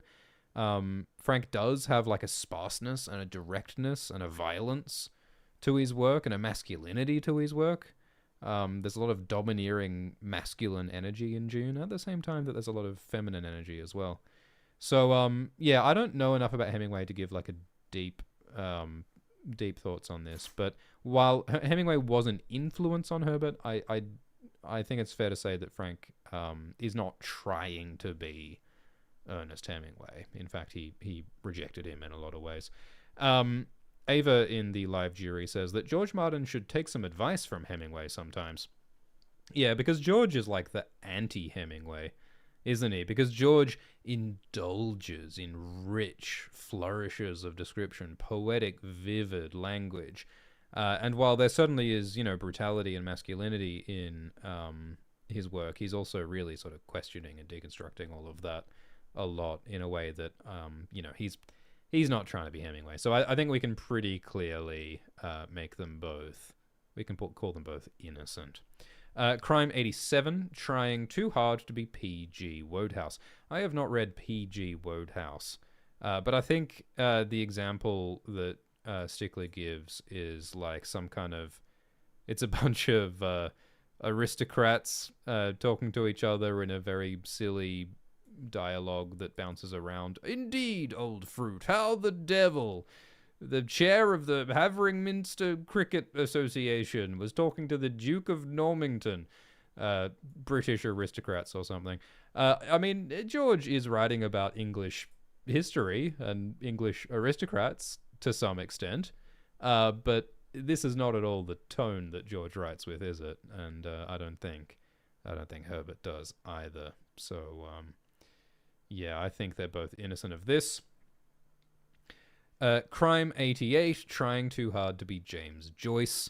So I think James Joyce is notorious for writing in this highly abstract, unstructured style where the sentences just go on, and they're very hard to follow what's happening and what is thought. It's like all like stream of consciousness stuff. So the example that Stickley says is, redoubtable son of the peat-stenched bogland Christian Yeoman bent low his back in a symbol of genuflection as ancient as the genus of the meat that lay undigested in his bowel. So it's like a flurry of stream of consciousness abstract stuff. And look, I think that some of Frank Herbert's writing is a bit like this, like some of the internal monologues that like Paul has when he is using his prescience. I think it does bleed into this a bit. Like if you read some of the descriptions of like people undergoing the water of life, it is quite a deliberately confusing stream of consciousness type thing, but that is the exception, not the rule. And I think that George Martin does not do stream of consciousness stuff. He does do some like trippy vision stuff, but it's not quite like this. Yeah, Fidan in the Live Guilty says that Frank is a little guilty. Yeah, Peculiar Pangolin agrees. Frank is a little bit guilty. But yeah, I don't think we've got enough evidence to put him away for this one. I think that he definitely has sections, but I think that it's a very purposeful thing, and it's usually quite a limited thing. I don't think he's trying to be James Joyce in the same way that George certainly draws from Tolkien, but I don't think he's trying to be Tolkien. Beesman in the Live Jury says that Frank is his own weird. Don't think it's emulating someone else. Yeah, I agree. I think that's part of what make George Martin and Frank Herbert such great authors, is that they have many influences, not just one. They're not just trying to imitate one writer. They're bringing together lots of different influences and lots of their own emotions in the case of George, and a lot of their own opinions in the case of Frank, and so I think it's that diversity of influences that makes them great writers. Crime 89, trying too hard to be Charles Dickens, and I don't think there's much Dickensian about George Martin or Frank Herbert. I mean, there's like silly names in this Dickens example, which, I guess George does indulge in some silly names, but it doesn't have this kind of whimsy going on, does it? So, yeah, I think they're both innocent. Crime 90. Forget what you're doing halfway through a sentence. So the example is, he opened the door and got into the car engine, shuddered into life, and the vehicle lurched down the driveway. He knew it was only a matter of time, was against him, and he had to do something, had to be done. So it's like grammatical errors, which I don't think happens. I mean, again, there is some confusing grammar in the Dune books, but I think that's purposeful. I don't think it's mistakes, and I don't think it's very common. Pergmater in the Live Jury says that burbled goes pretty hard as a word. I've got to agree. Crime 91. Coin baffling aphorisms. So in this example by Joel Stickley, there's a smell which is described as a potato waltz. And there's a meal that's described as a dingo rose garden. And you refer to holes in your socks as delving Bolsheviks. And so there's these extremely obscure and weird slang terms and aphorisms that just don't really make sense and are kind of confusing. Like calling bullfrogs purple postmen and calling scissors papier-mâché art garfunkels. So are there weird turns of phrase like that in the Dune and A Song of Ice and Fire books? I think that, everyone's going in on beef swelling. Well, yes, I think beef swelling is an example of this. Beef swelling is just quite bizarre as an analogy for sexual arousal, which is what's going on there. And yeah, fat pink mast, yeah, that's a pretty baffling, or at least odd, euphemism for a penis. Frank has a lot of weird words. He comes up with all of this terminology in Dune. The Kwisatz Haderach, the Missionaria Protectiva, the Prophetica Panoplicus. Fear is the mind killer. He comes up with these terms and these phrases which often go unexplained. Fear is the mind killer, that works. And Kwisatz Haderach and Missionaria Protectiva, it's world building, which, it's kind of explained. That's the thing. Frank does not fully explain much of his stuff. There's a reason why there's a whole goddamn appendix at the end of Dune 1 explaining much of the terminology, which is not described in the books themselves. And is it baffling? Is it just weird? Some of it is a bit weird. It's grabbing terms from Arabic, it's grabbing terms from real science, it's grabbing terms from all these different languages and religions. Mentat. I actually don't know. What is the etymology of mentat? It's like some Latin thing or some Greek thing. Yeah, some of it is a bit baffling. Orange Catholic Bible. Is it orange because of Buddhism? I think it's orange because of Buddhism. Sardaukar. Schlag. The schlag is an animal native to Tupile, once hunted almost to extinction for its thin, tough hide. What do you think in the live jury? The live jury says, yeah, there's... Well, yeah, Cookie Lad says that, well, names are different to weird aphorisms. Yeah, I agree with that. Schubert Reads says both innocent. Thank you for moderating, by the way, Schubert Reads. Assessator says both innocent. Passion says those are terms, not aphorisms. Yes. Anne Porkins says that Frank flirted with and kissed Guilty, but did not consummate with Guilty. Yeah, I've got to agree with that. And yeah, I agree that Nuncle and Fat Pink Mast are odd, but I mean, it's pretty sparing. And I mean, they are understandable, and Nuncle is an actual thing. So yeah, I think that they're both innocent. I think they're both innocent. All right, we're getting into the pointy end, guys. Crime 92. Have your characters talk up your plot. So the idea is that if in your writing your characters say that, wow, this is a great plot that we're in, what a clever plan. Oh, they do that. They do talk about their clever plans. Plots within plots, wheels within wheels. Oh, Frank absolutely does that. Frank absolutely talks about, like, you know, the game of politics and how you've got to survive it. I mean, I guess, you know, George kind of does that when it's like, you know, the Game of Thrones, you win or you die. Like, you know, some of, like, Varys and Littlefinger's descriptions of their plans are a bit masturbatory, like when Littlefinger's talking about how he arranged the death of, you know, Jon Arryn and Lysa and all of that. Ooh, does that count? There is a bit of that, complimenting their own plots. There is a bit of that. Anders says that every Dune book ends with some guy saying, "This was my plan all along." Yeah, there is a bit of that. Like, you know, like Paul and Leto, they both sort of say, "Haha, my plan was so smart." Oh, yeah. I mean, it's not like super direct, but it is there. It is there. And it's more present in Dune than it is in A Song of Ice and Fire. Schubert says, I don't think that counts for Varys and Littlefinger. Yeah, well, George certainly doesn't brag about the Bran assassination plot, because that's he tried to sort of embarrassedly sweep that one under the rug. Kind of did the opposite there.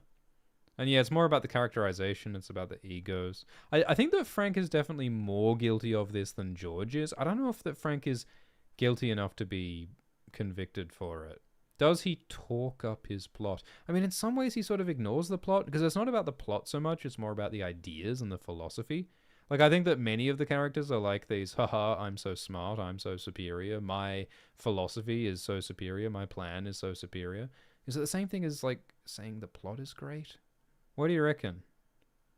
James points out that, yeah, the end of A Dance with Dragons with Varys, when Varys, like, describes his plan to Kevin. But, I mean, I think that's a particular... That's a thing that's happening there, because, yes, Varys is talking about how smart his plan is, but we know that his plan is not a good plan, because we've seen young Griff. We've seen young Griff flip the chess table with Tyrion. We've seen that Griff is not as good of a leader as Varys thinks he is. So I don't think that counts. I think the point is that Varys is wrong. And same with Cersei. Like, Cersei keeps saying, oh, I'm so smart. But we know that she's not so smart. And I mean, I guess you can say a similar thing about Dune, because yes, like, characters in Dune keep saying, well, I'm so smart and I won. But in the sequels, it's all about questioning what that character did. Like, yeah, Paul succeeds, but then Leto and everyone questions Paul. And yes, Leto succeeds, but then everyone questions whether Leto was correct and tries to avoid Leto and lives on after Leto. So, I'm inclined to say they're both innocent. I'm inclined to say they're both innocent because, yes, they do have a lot of smug schemers in their story, but they also deconstruct those schemes and those schemers repeatedly. Anne Porkins in the live jury says that Frank had a promise ring made to Guilty, but then he left Guilt jilted at the altar. I agree. They came very close to sealing the deal with Guilt, but did not quite get there. I agree. I think it's close, but I think they're both innocent. Crime 93. Allow autonomy to body parts. So this is a very specific technical writing thing of, like, you know, describing a hand as being sympathetic, describing fingers as optimistic, describing a mouth as being confident. It's like anthropomorphizing body parts. I mean, there was an adult beef swelling in Leto's pants, but I don't think there's a lot of anthropomorphizing of body parts, autonomy to body parts. I mean, I'm sure there's a joke we can make about Reek's sausage or something here. There's definitely a joke here. Tyrion's wiener, yeah. The white hand, yeah, has literal autonomy. Podrick's sausage, yeah. I mean, Alcestator says, well, this isn't necessarily bad writing. I think the idea is if you anthropomorphize body parts too much, if you overdo it's a crime. And yeah, I don't think either of them. I don't think either of them are guilty of this. Soab in the live jury says that there's that autonomy of memory idea. Yeah, that's true. There's that idea of ADAB, the demanding memory, when a memory just springs up and puts itself in your awareness and it seems important. But yeah, I don't think that's quite the same thing. I think it's innocent. Oh, oh, here we go. Crime 94. Explain how clever you are. I think that a lot of Frank Herbert's characters in Dune explain how clever they are. Like, I think that the God Emperor Leto II is the strongest example of this. Like, most of Book 4 is Leto saying, haha, Bene Gesserit, you might think you're smart, but I'm smarter than you and I've outwitted you because you don't understand politics and the human mind enough. And yes, the Ixians and the Tleilaxu have such great technology, but I have outsmarted them at every turn through my manipulation of economic principles. Yeah, I agree, Chungus Disciple. It's all Leto does, and Leto is very clearly like a Frank Herbert self-insert. Frank is a mouthpiece. Leto is a mouthpiece for Frank's opinions, and it is masturbatory at times. And I mean, you know, all of the references to economic and political and philosophical principles, like, you know, yes, like the story is a legitimate exploration of those ideas, but it is very like showing off how much he knows and showing off how clever he is. It is very smug and it is very self-insert. So I think that Frank is absolutely guilty of this. I think that Frank is guilty of explaining how clever he is in his writing. So that's guilty of crime 94. Now, is George Martin guilty of explaining how clever he is? I don't think so. I don't think that that's something he does. I mean, you know, we talked about how, you know, Littlefinger and Varys are very smug about how smart they are. But I don't think it's the same thing. Like Littlefinger and Varys are not like self-insert characters in the same way that I think Leto is. Jackie says Herbert guilty, George innocent. Yeah, I think I've got to agree. Schubert Reads in the live chat says that Tyrion is a bit of a clever self-insert. I agree with this, but I mean, the story of Tyrion Lannister is the story of his downfall. Like, that's kind of the point of A Clash of Kings, is that Tyrion thinks he's really smart, but he ends up completely alienated with his nose cut off and on the first boat to Depression Island. Like, it's all about bringing down Tyrion's smugness, puncturing Tyrion's smugness. George Martin punctures the clever schemers way more than Frank does, I think. So, yeah, dramatic irony, yeah. So, yeah, I think that George is innocent. I think Frank is guilty of that one. Let's continue. Crime 95. Equate physical beauty with virtue.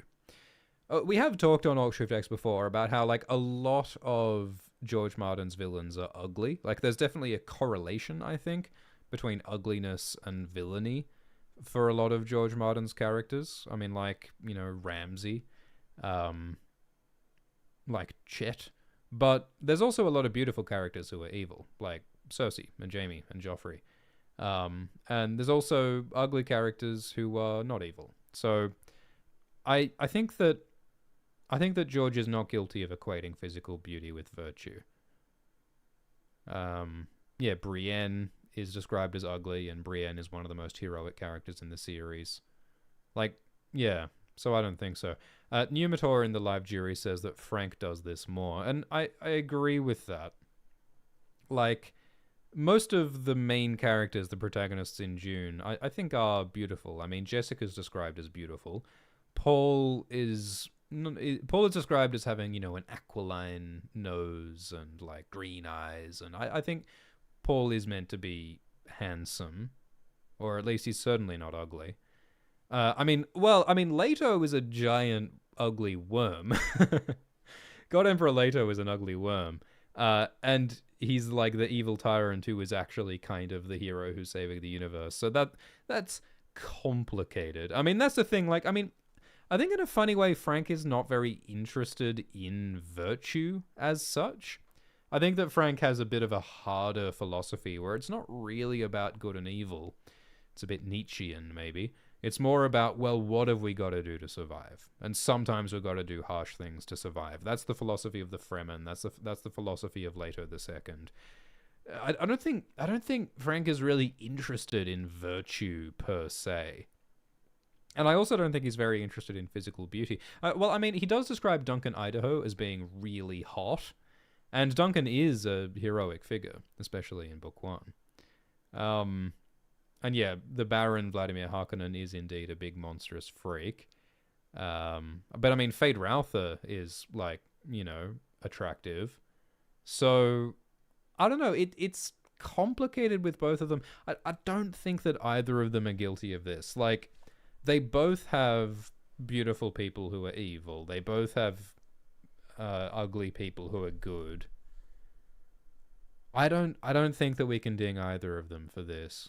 Cantarell's in the live jury says that Frank is guilty. I mean, yes, like the Atreides are hot and the Harkonnens are more ugly, but I mean, Feyd ruins that. And I mean, even Raban's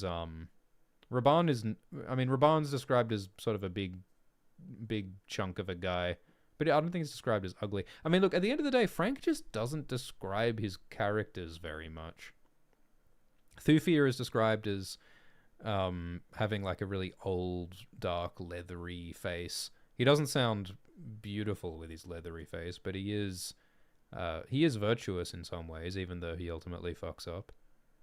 I think it's complex, but I think that neither of them are guilty. Let's continue. Crime 96.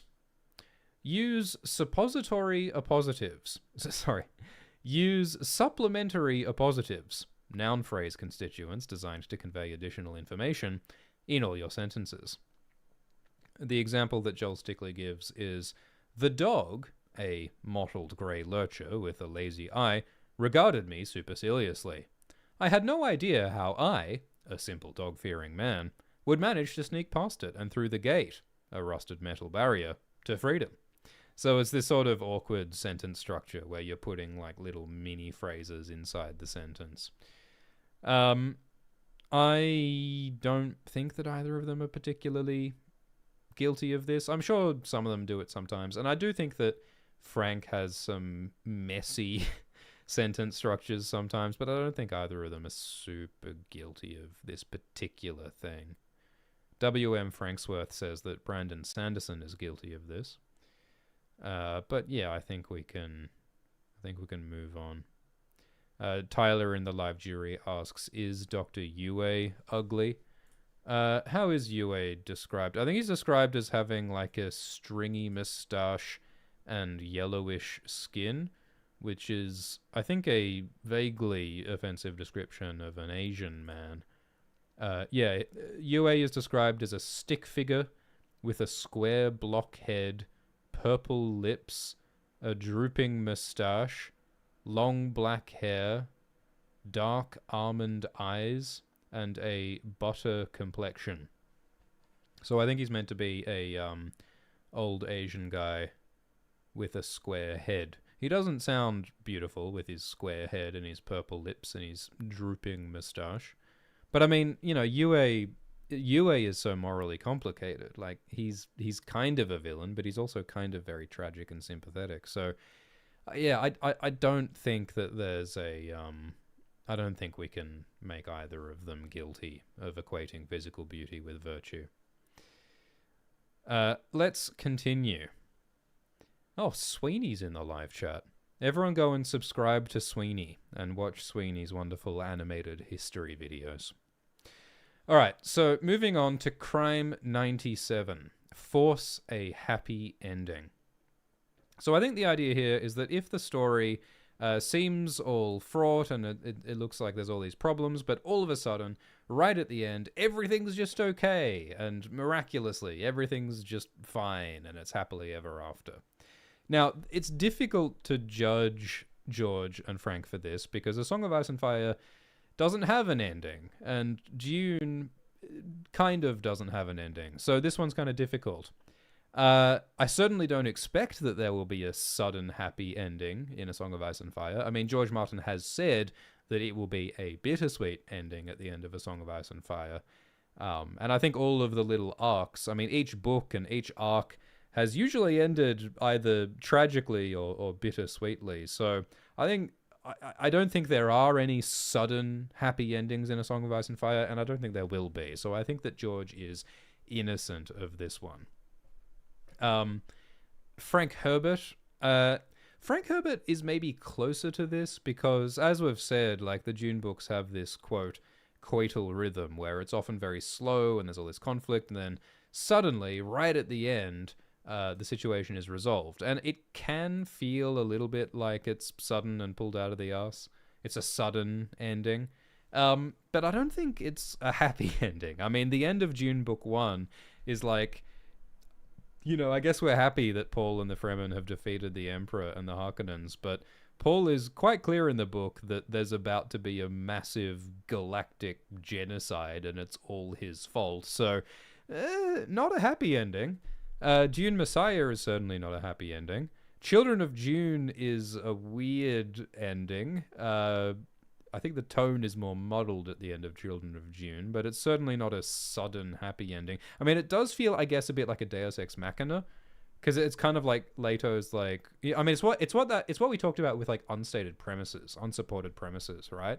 Like it's this sudden idea that Frank just pulls out of his ass, and he's like, "Yes, by the way, I can put these tadpoles on my nipples, and then I will turn into an immortal worm emperor and solve everybody's problems." And it's like, oh. Okay. Okay, if you say so, Frank. You know, like that's kind of what the end of Children of Dune is. But it's not a forced happy ending as such, because again, like, you know, Leto's quite clear that I am going to be an evil tyrant. That's how we're solving problems. I'm going to oppress the galaxy for 3,000 years. So no, it's not forcing a happy ending per se. I don't think Frank or George write happy endings, let alone sudden ones. So I declare them both innocent of that crime. All right, Crime 98, Drink and Draft. So this is the idea that you write fiction while you are completely sloshed and drunk, and as a result, your writing is incoherent. I think it's quite funny that Joel Stickley's example says, "To next chapter is about how George," blah, blah, blah. Must be referring to Martin. Yeah, I agree, Anders, in the live jury, that George is guilty of writing while hungry, but I don't get the impression that he writes while drunk. I think there's a lot of meticulous, careful writing that both George and Frank do. I think Frank is perhaps more sober than George is. I think George gets carried away a little bit. I think George gets a little over-enthusiastic, but I don't think George is drunk or careless. And I don't think Frank is either. I mean, Frank does write about drug trips a bit. Frank could possibly be accused of writing while high. I'm not sure that all of Frank's chapters were written entirely sober. Frank's son Brian claims that Frank only had 3 drug experiences with a, quote, hashish cookie and a morning glory tea, and with what was the other one, like peyote or something?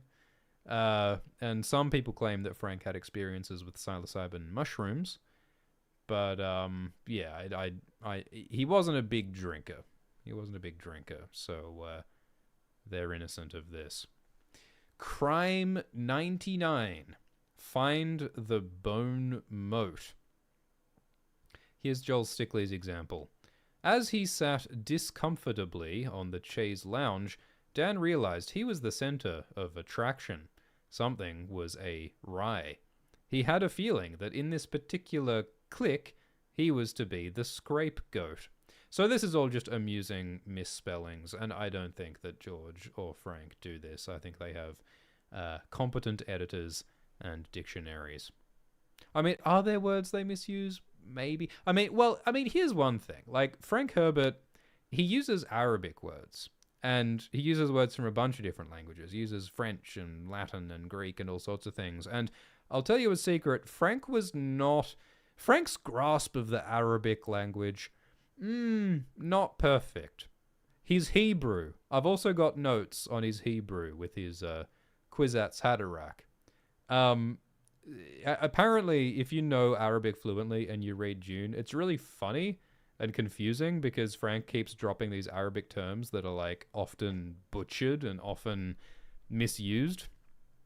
But that is deliberate, or at least justifiable, because Frank's whole point is that language has evolved. Frank was really interested in how religions and languages would evolve across time, and Dune is set 20,000 years, at least 20,000 years after our current time, and the whole point is that, like, you know, Islam and Buddhism and Judaism have evolved and changed, and the words have evolved and the languages have evolved. Even, like, you know, the name Atreides evolves in the later sequels. It gets corrupted into Atreides, like a completely different name. So I don't think that either of them are guilty of, like, accidentally misspelling things or misusing words in this way. Passion in the live chat says that George misspells a horse as a single word when it should be, when he's trying to convey that a character is a horse. Yeah, a lot of people have misunderstood A Song of Ice and Fire. They think that the character Tyrek Lannister is a human being, when actually Tyrek Lannister is a four-legged horse as a result of George's misuse of the word. So that's a good point, Passion. Schubert Reads in the live jury says, does longsword/bastard sword count? Yeah, so George Martin uses the word longsword to refer to, like, the regular sword that you wear on your hip, and that I would think of like a regular normal sword, regular length sword, while apparently in some real-world medieval terminology, the term longsword does not refer to that. It refers to, like, a big two-handed sword. I mean, it makes sense. Long sword is an extra long sword, whereas George Martin uses it to refer to a normal length sword. You might be picking up that I'm not an expert on medieval weaponry terminology, but the point is that George allegedly misuses that terminology. And again, I think that's probably a deliberate thing. I've got a strong suspicion that George is aware of that. Maybe he made a mistake, but I don't think that that's sufficient to judge him guilty of this entire crime. I think there's pretty minor things. It's a little bit like how, you know, like sir. Like, instead of George saying S-I-R, he says S-E-R for sir, which is really cool. It's just a small thing. It's a small thing that makes it feel like its own world. It gives Westeros its own identity and its own personality. So I think in the same way that Frank Herbert twists words and language to give his world identity, I think George Martin also twists words to give his world identity. All right, this is the final crime. Jury, please pay attention. Bang, bang on the gavel. This is important. This is the final crime. In the case of the century, George R. Martin versus Frank Herbert, who is the better author? The final crime is the ending should have a twist. Or should it? So the idea is that right at the end of the story, you have a whole, like, series of ridiculous twists. And so, like, right at the climactic moment in Joel Stickley's example, the character Sarah is, like, facing a gunman, and then literally in the last sentence of the story, it's revealed that Sarah is a werewolf and has been a werewolf all along, and she eats the gunsman. So, do you think that George Martin and Frank pull out ridiculous twists at the last minute? I think that Frank could maybe be accused of this. I mean, as we were saying, like, you know, Leto suddenly decides to turn into an immortal worm at the end of Children of Dune, And like, I don't know, like Paul suddenly says, "Oh, I'm going to destroy the spice with water of life, which is a thing that I can totally do, and that's going to make me the emperor." There are some twists at the end of some of the Dune books which I think are kind of questionable, but I don't think it's... None of them are like bullshit. I mean, look, Frank is not as interested in plot as he is in like theme and ideas. So I think that sometimes Frank's plots are a little bit BS, a little bit shaky, a little bit arbitrary, a little bit Deus Ex Machina. I think that he could be accused of that, but I don't think it's like... I don't think he does this thing of like at the last minute he pulls out like something that hasn't been set up at all. Like Frank does do a lot of setup through his like prescience and through the little reveals and the visions that people have and the prophecies. And George Martin, of course, does a lot of the same stuff with his prophecies and foreshadowing. And so I think that, you know, the twist is legitimate if you set it up. And I think that Frank and George both do a lot of setup. And yeah, so, yeah, like the suicide of Aaliyah is another good example. Awesome HPT. The villain just destroys herself rather than having to defeat the villain. So yeah, there's some kind of questionable twists, but I think they work. I think they land. I think they are not criminal. Does George Martin do any random bullshit twists at the last minute? I mean, I don't know. There's like, I mean, I guess some of the battles have like a, you know, last minute cavalry charge, like Tywin at the Blackwater or something. Like there are some twists that feel perhaps a little bit like they're pulled out of the arse. They're sudden. Some of them are lacking in setup. Young Griff comes out of nowhere. Yeah, that's true. Willow. But yeah, Schubert says we don't know yet. UGH says that A Song of Ice and Fire is all set up. Yeah, I think George doesn't have enough endings in A Song of Ice and Fire for us to really judge a twist ending. So I judge George R. R. Martin and Frank Herbert innocent of the crime of a ridiculous, unearned twist ending. Ladies and gentlemen, that brings us to the end of our examination of the evidence. We have considered 100 writing crimes. We have judged George Martin, author of A Song of Ice and Fire, and we have judged Frank Herbert, author of Dune. We have counted up which of these crimes they are guilty of and of which they are innocent. Now it is time for the final verdict. Final verdict. Who is the better author, George or Frank? We finally have an objective answer. Do we have any final statements to make before we deliver the verdict? Jury, it's time for you to confer amongst yourselves. I want you, if you have any objections, now's the time. If it's time for you to raise an objection to this process, now's the time. I thought it might be funny, you know, since the final crime is a twist ending. I thought I might say, and the final crime, twist, is worth 5 bad writing points and is awarded to George, which means Frank is the sudden winner. I thought that might be kind of funny. But yeah, look, I think that as an afterword, while the jury's deliberating, I think that this is really fun because it's really fun to compare Frank and George because they're so similar, but they're also so different. And it's also really fun to use this particular book as a structure, as a rubric to judge these two authors. So again, this book that we've been referring to throughout these streams, it's called 100 Ways to Write Badly Well. It's written by Joel Stickley. If you'd like to check it out or buy it, you can do so in the Amazon link in the description. So I'm really glad we could have used this book, and shout out to Joel Stickley. Yeah, I think this is a really fun and cool book and a cool way to think about writing, and I think this is a good way to become a better writer, is to look at what not to do. But all right, I think the jury's completed their deliberations. I'm ready to deliver the final verdict. It's been a long trial. This has been a 6-hour process across 2 years. This has been a 2.5-year process, but we've finally gotten to the end.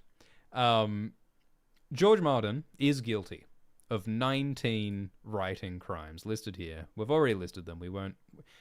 In today's trial, we convicted George for the following writing crimes, additional to his previous ones. George R. R. Martin, I declare him guilty of writing as therapy, Guilty of repeating phrases like words are wind.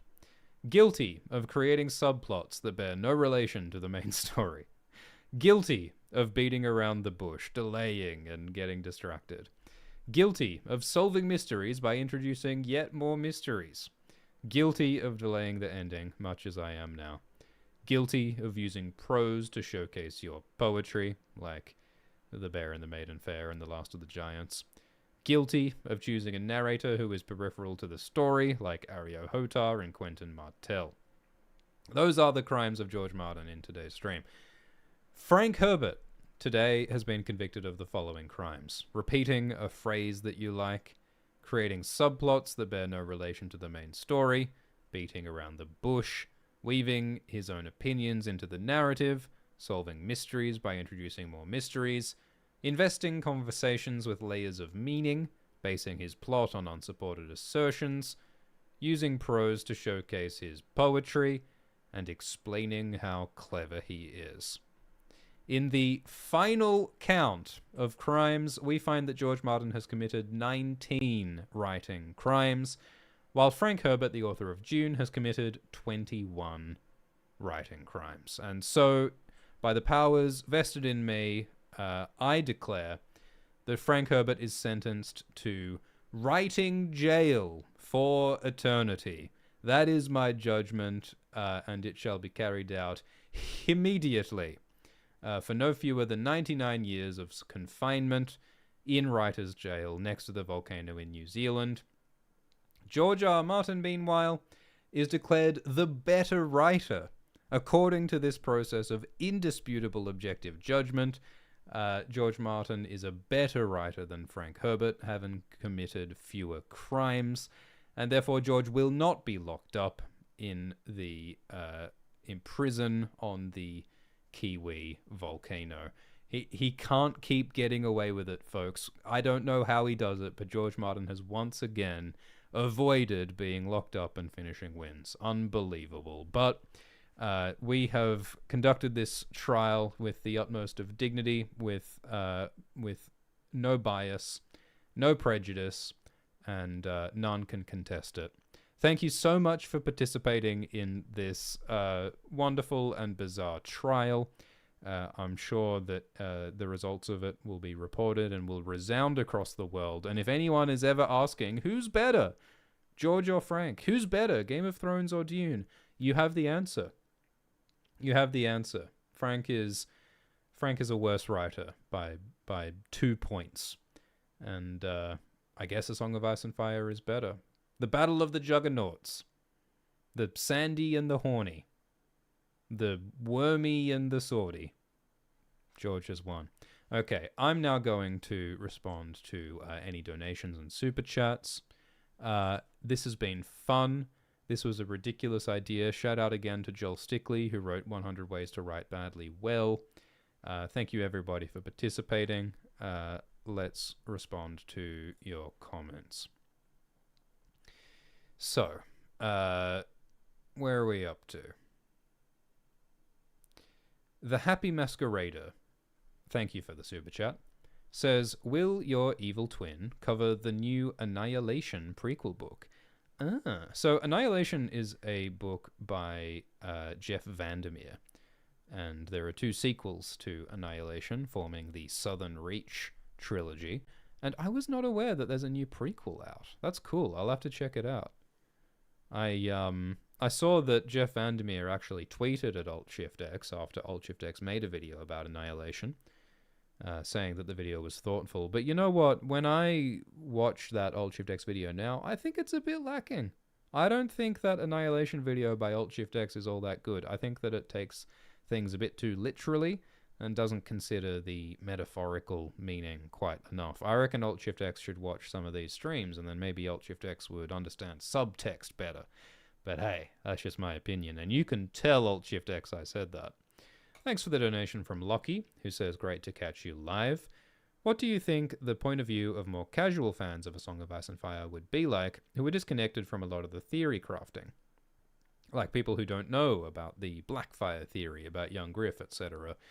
Yeah, I mean, it's funny, isn't it? Because it's such a different experience engaging with this story when you take part in the online fandom. I think the online fandom is great in some ways, like all these theories and some of these YouTube channels and podcasts are wonderful. There's also some toxicity and negativity and derangement.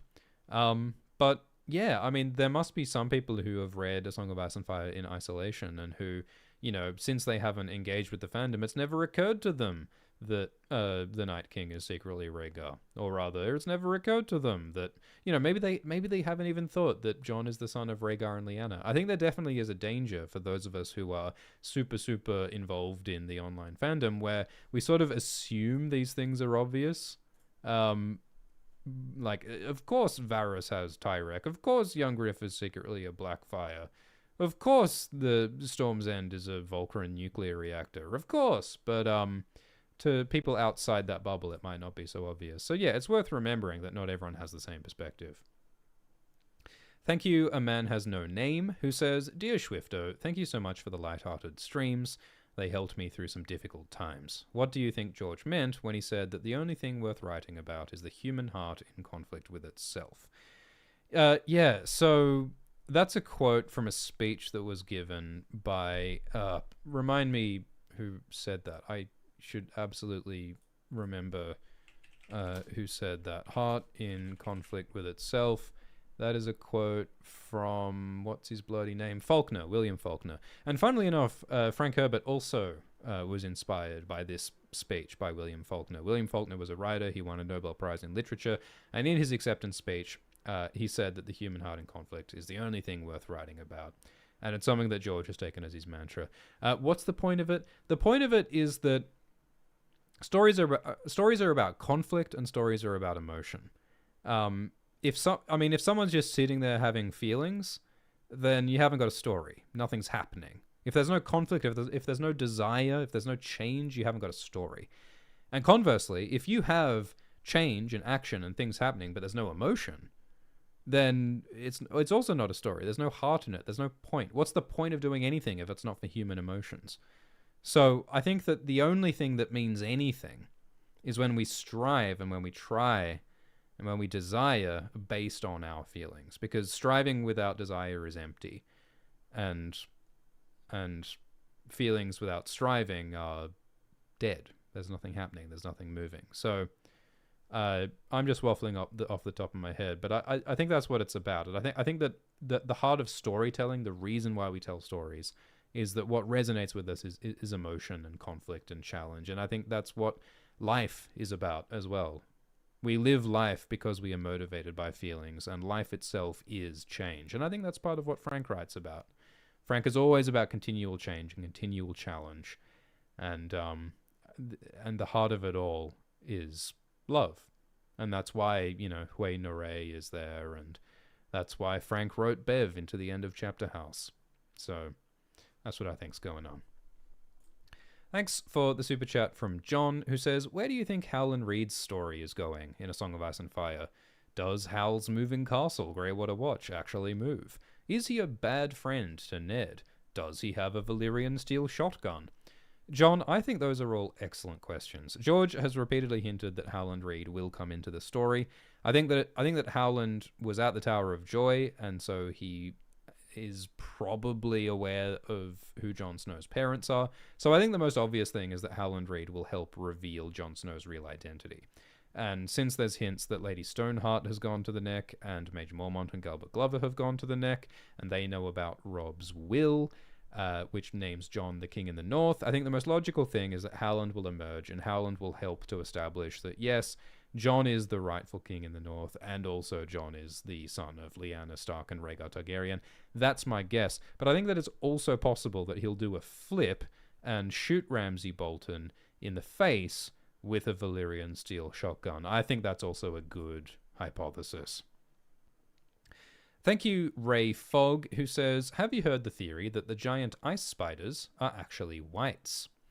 Spelled W-H-I-T-E. Are you saying that, like, the White Walkers can, like, combine, like, Voltorb to become some kind of Optimus Prime spider bot? Because I like that theory. Do the ice spiders exist? What are the ice spiders? I've seen fan art that depicts the ice spiders as, like, monstrosities made of human corpses. Like, it's just an extension of the white, W-I-G-H-T, zombie magic. I think that makes sense. Thank you, Matt, who says, I love you and your literacy. Thank you, Matt. Zazzy Bazazzy says, I've been sick for the past week and you just made my day. Thanks, Zazzy. I hope you feel better soon. Thank you, Anonymous, who says, thanks for your work, been following for years. Also, I know that most people fall asleep to your streams, but I listen to them while running. I hope you had a good run. I don't imagine that these streams are good for running, because I feel like when you're running, you want some, like, high energy stuff. And I have been told that the energy in my stream is sometimes a bit more chill. But, you know, maybe you're doing long distance stuff.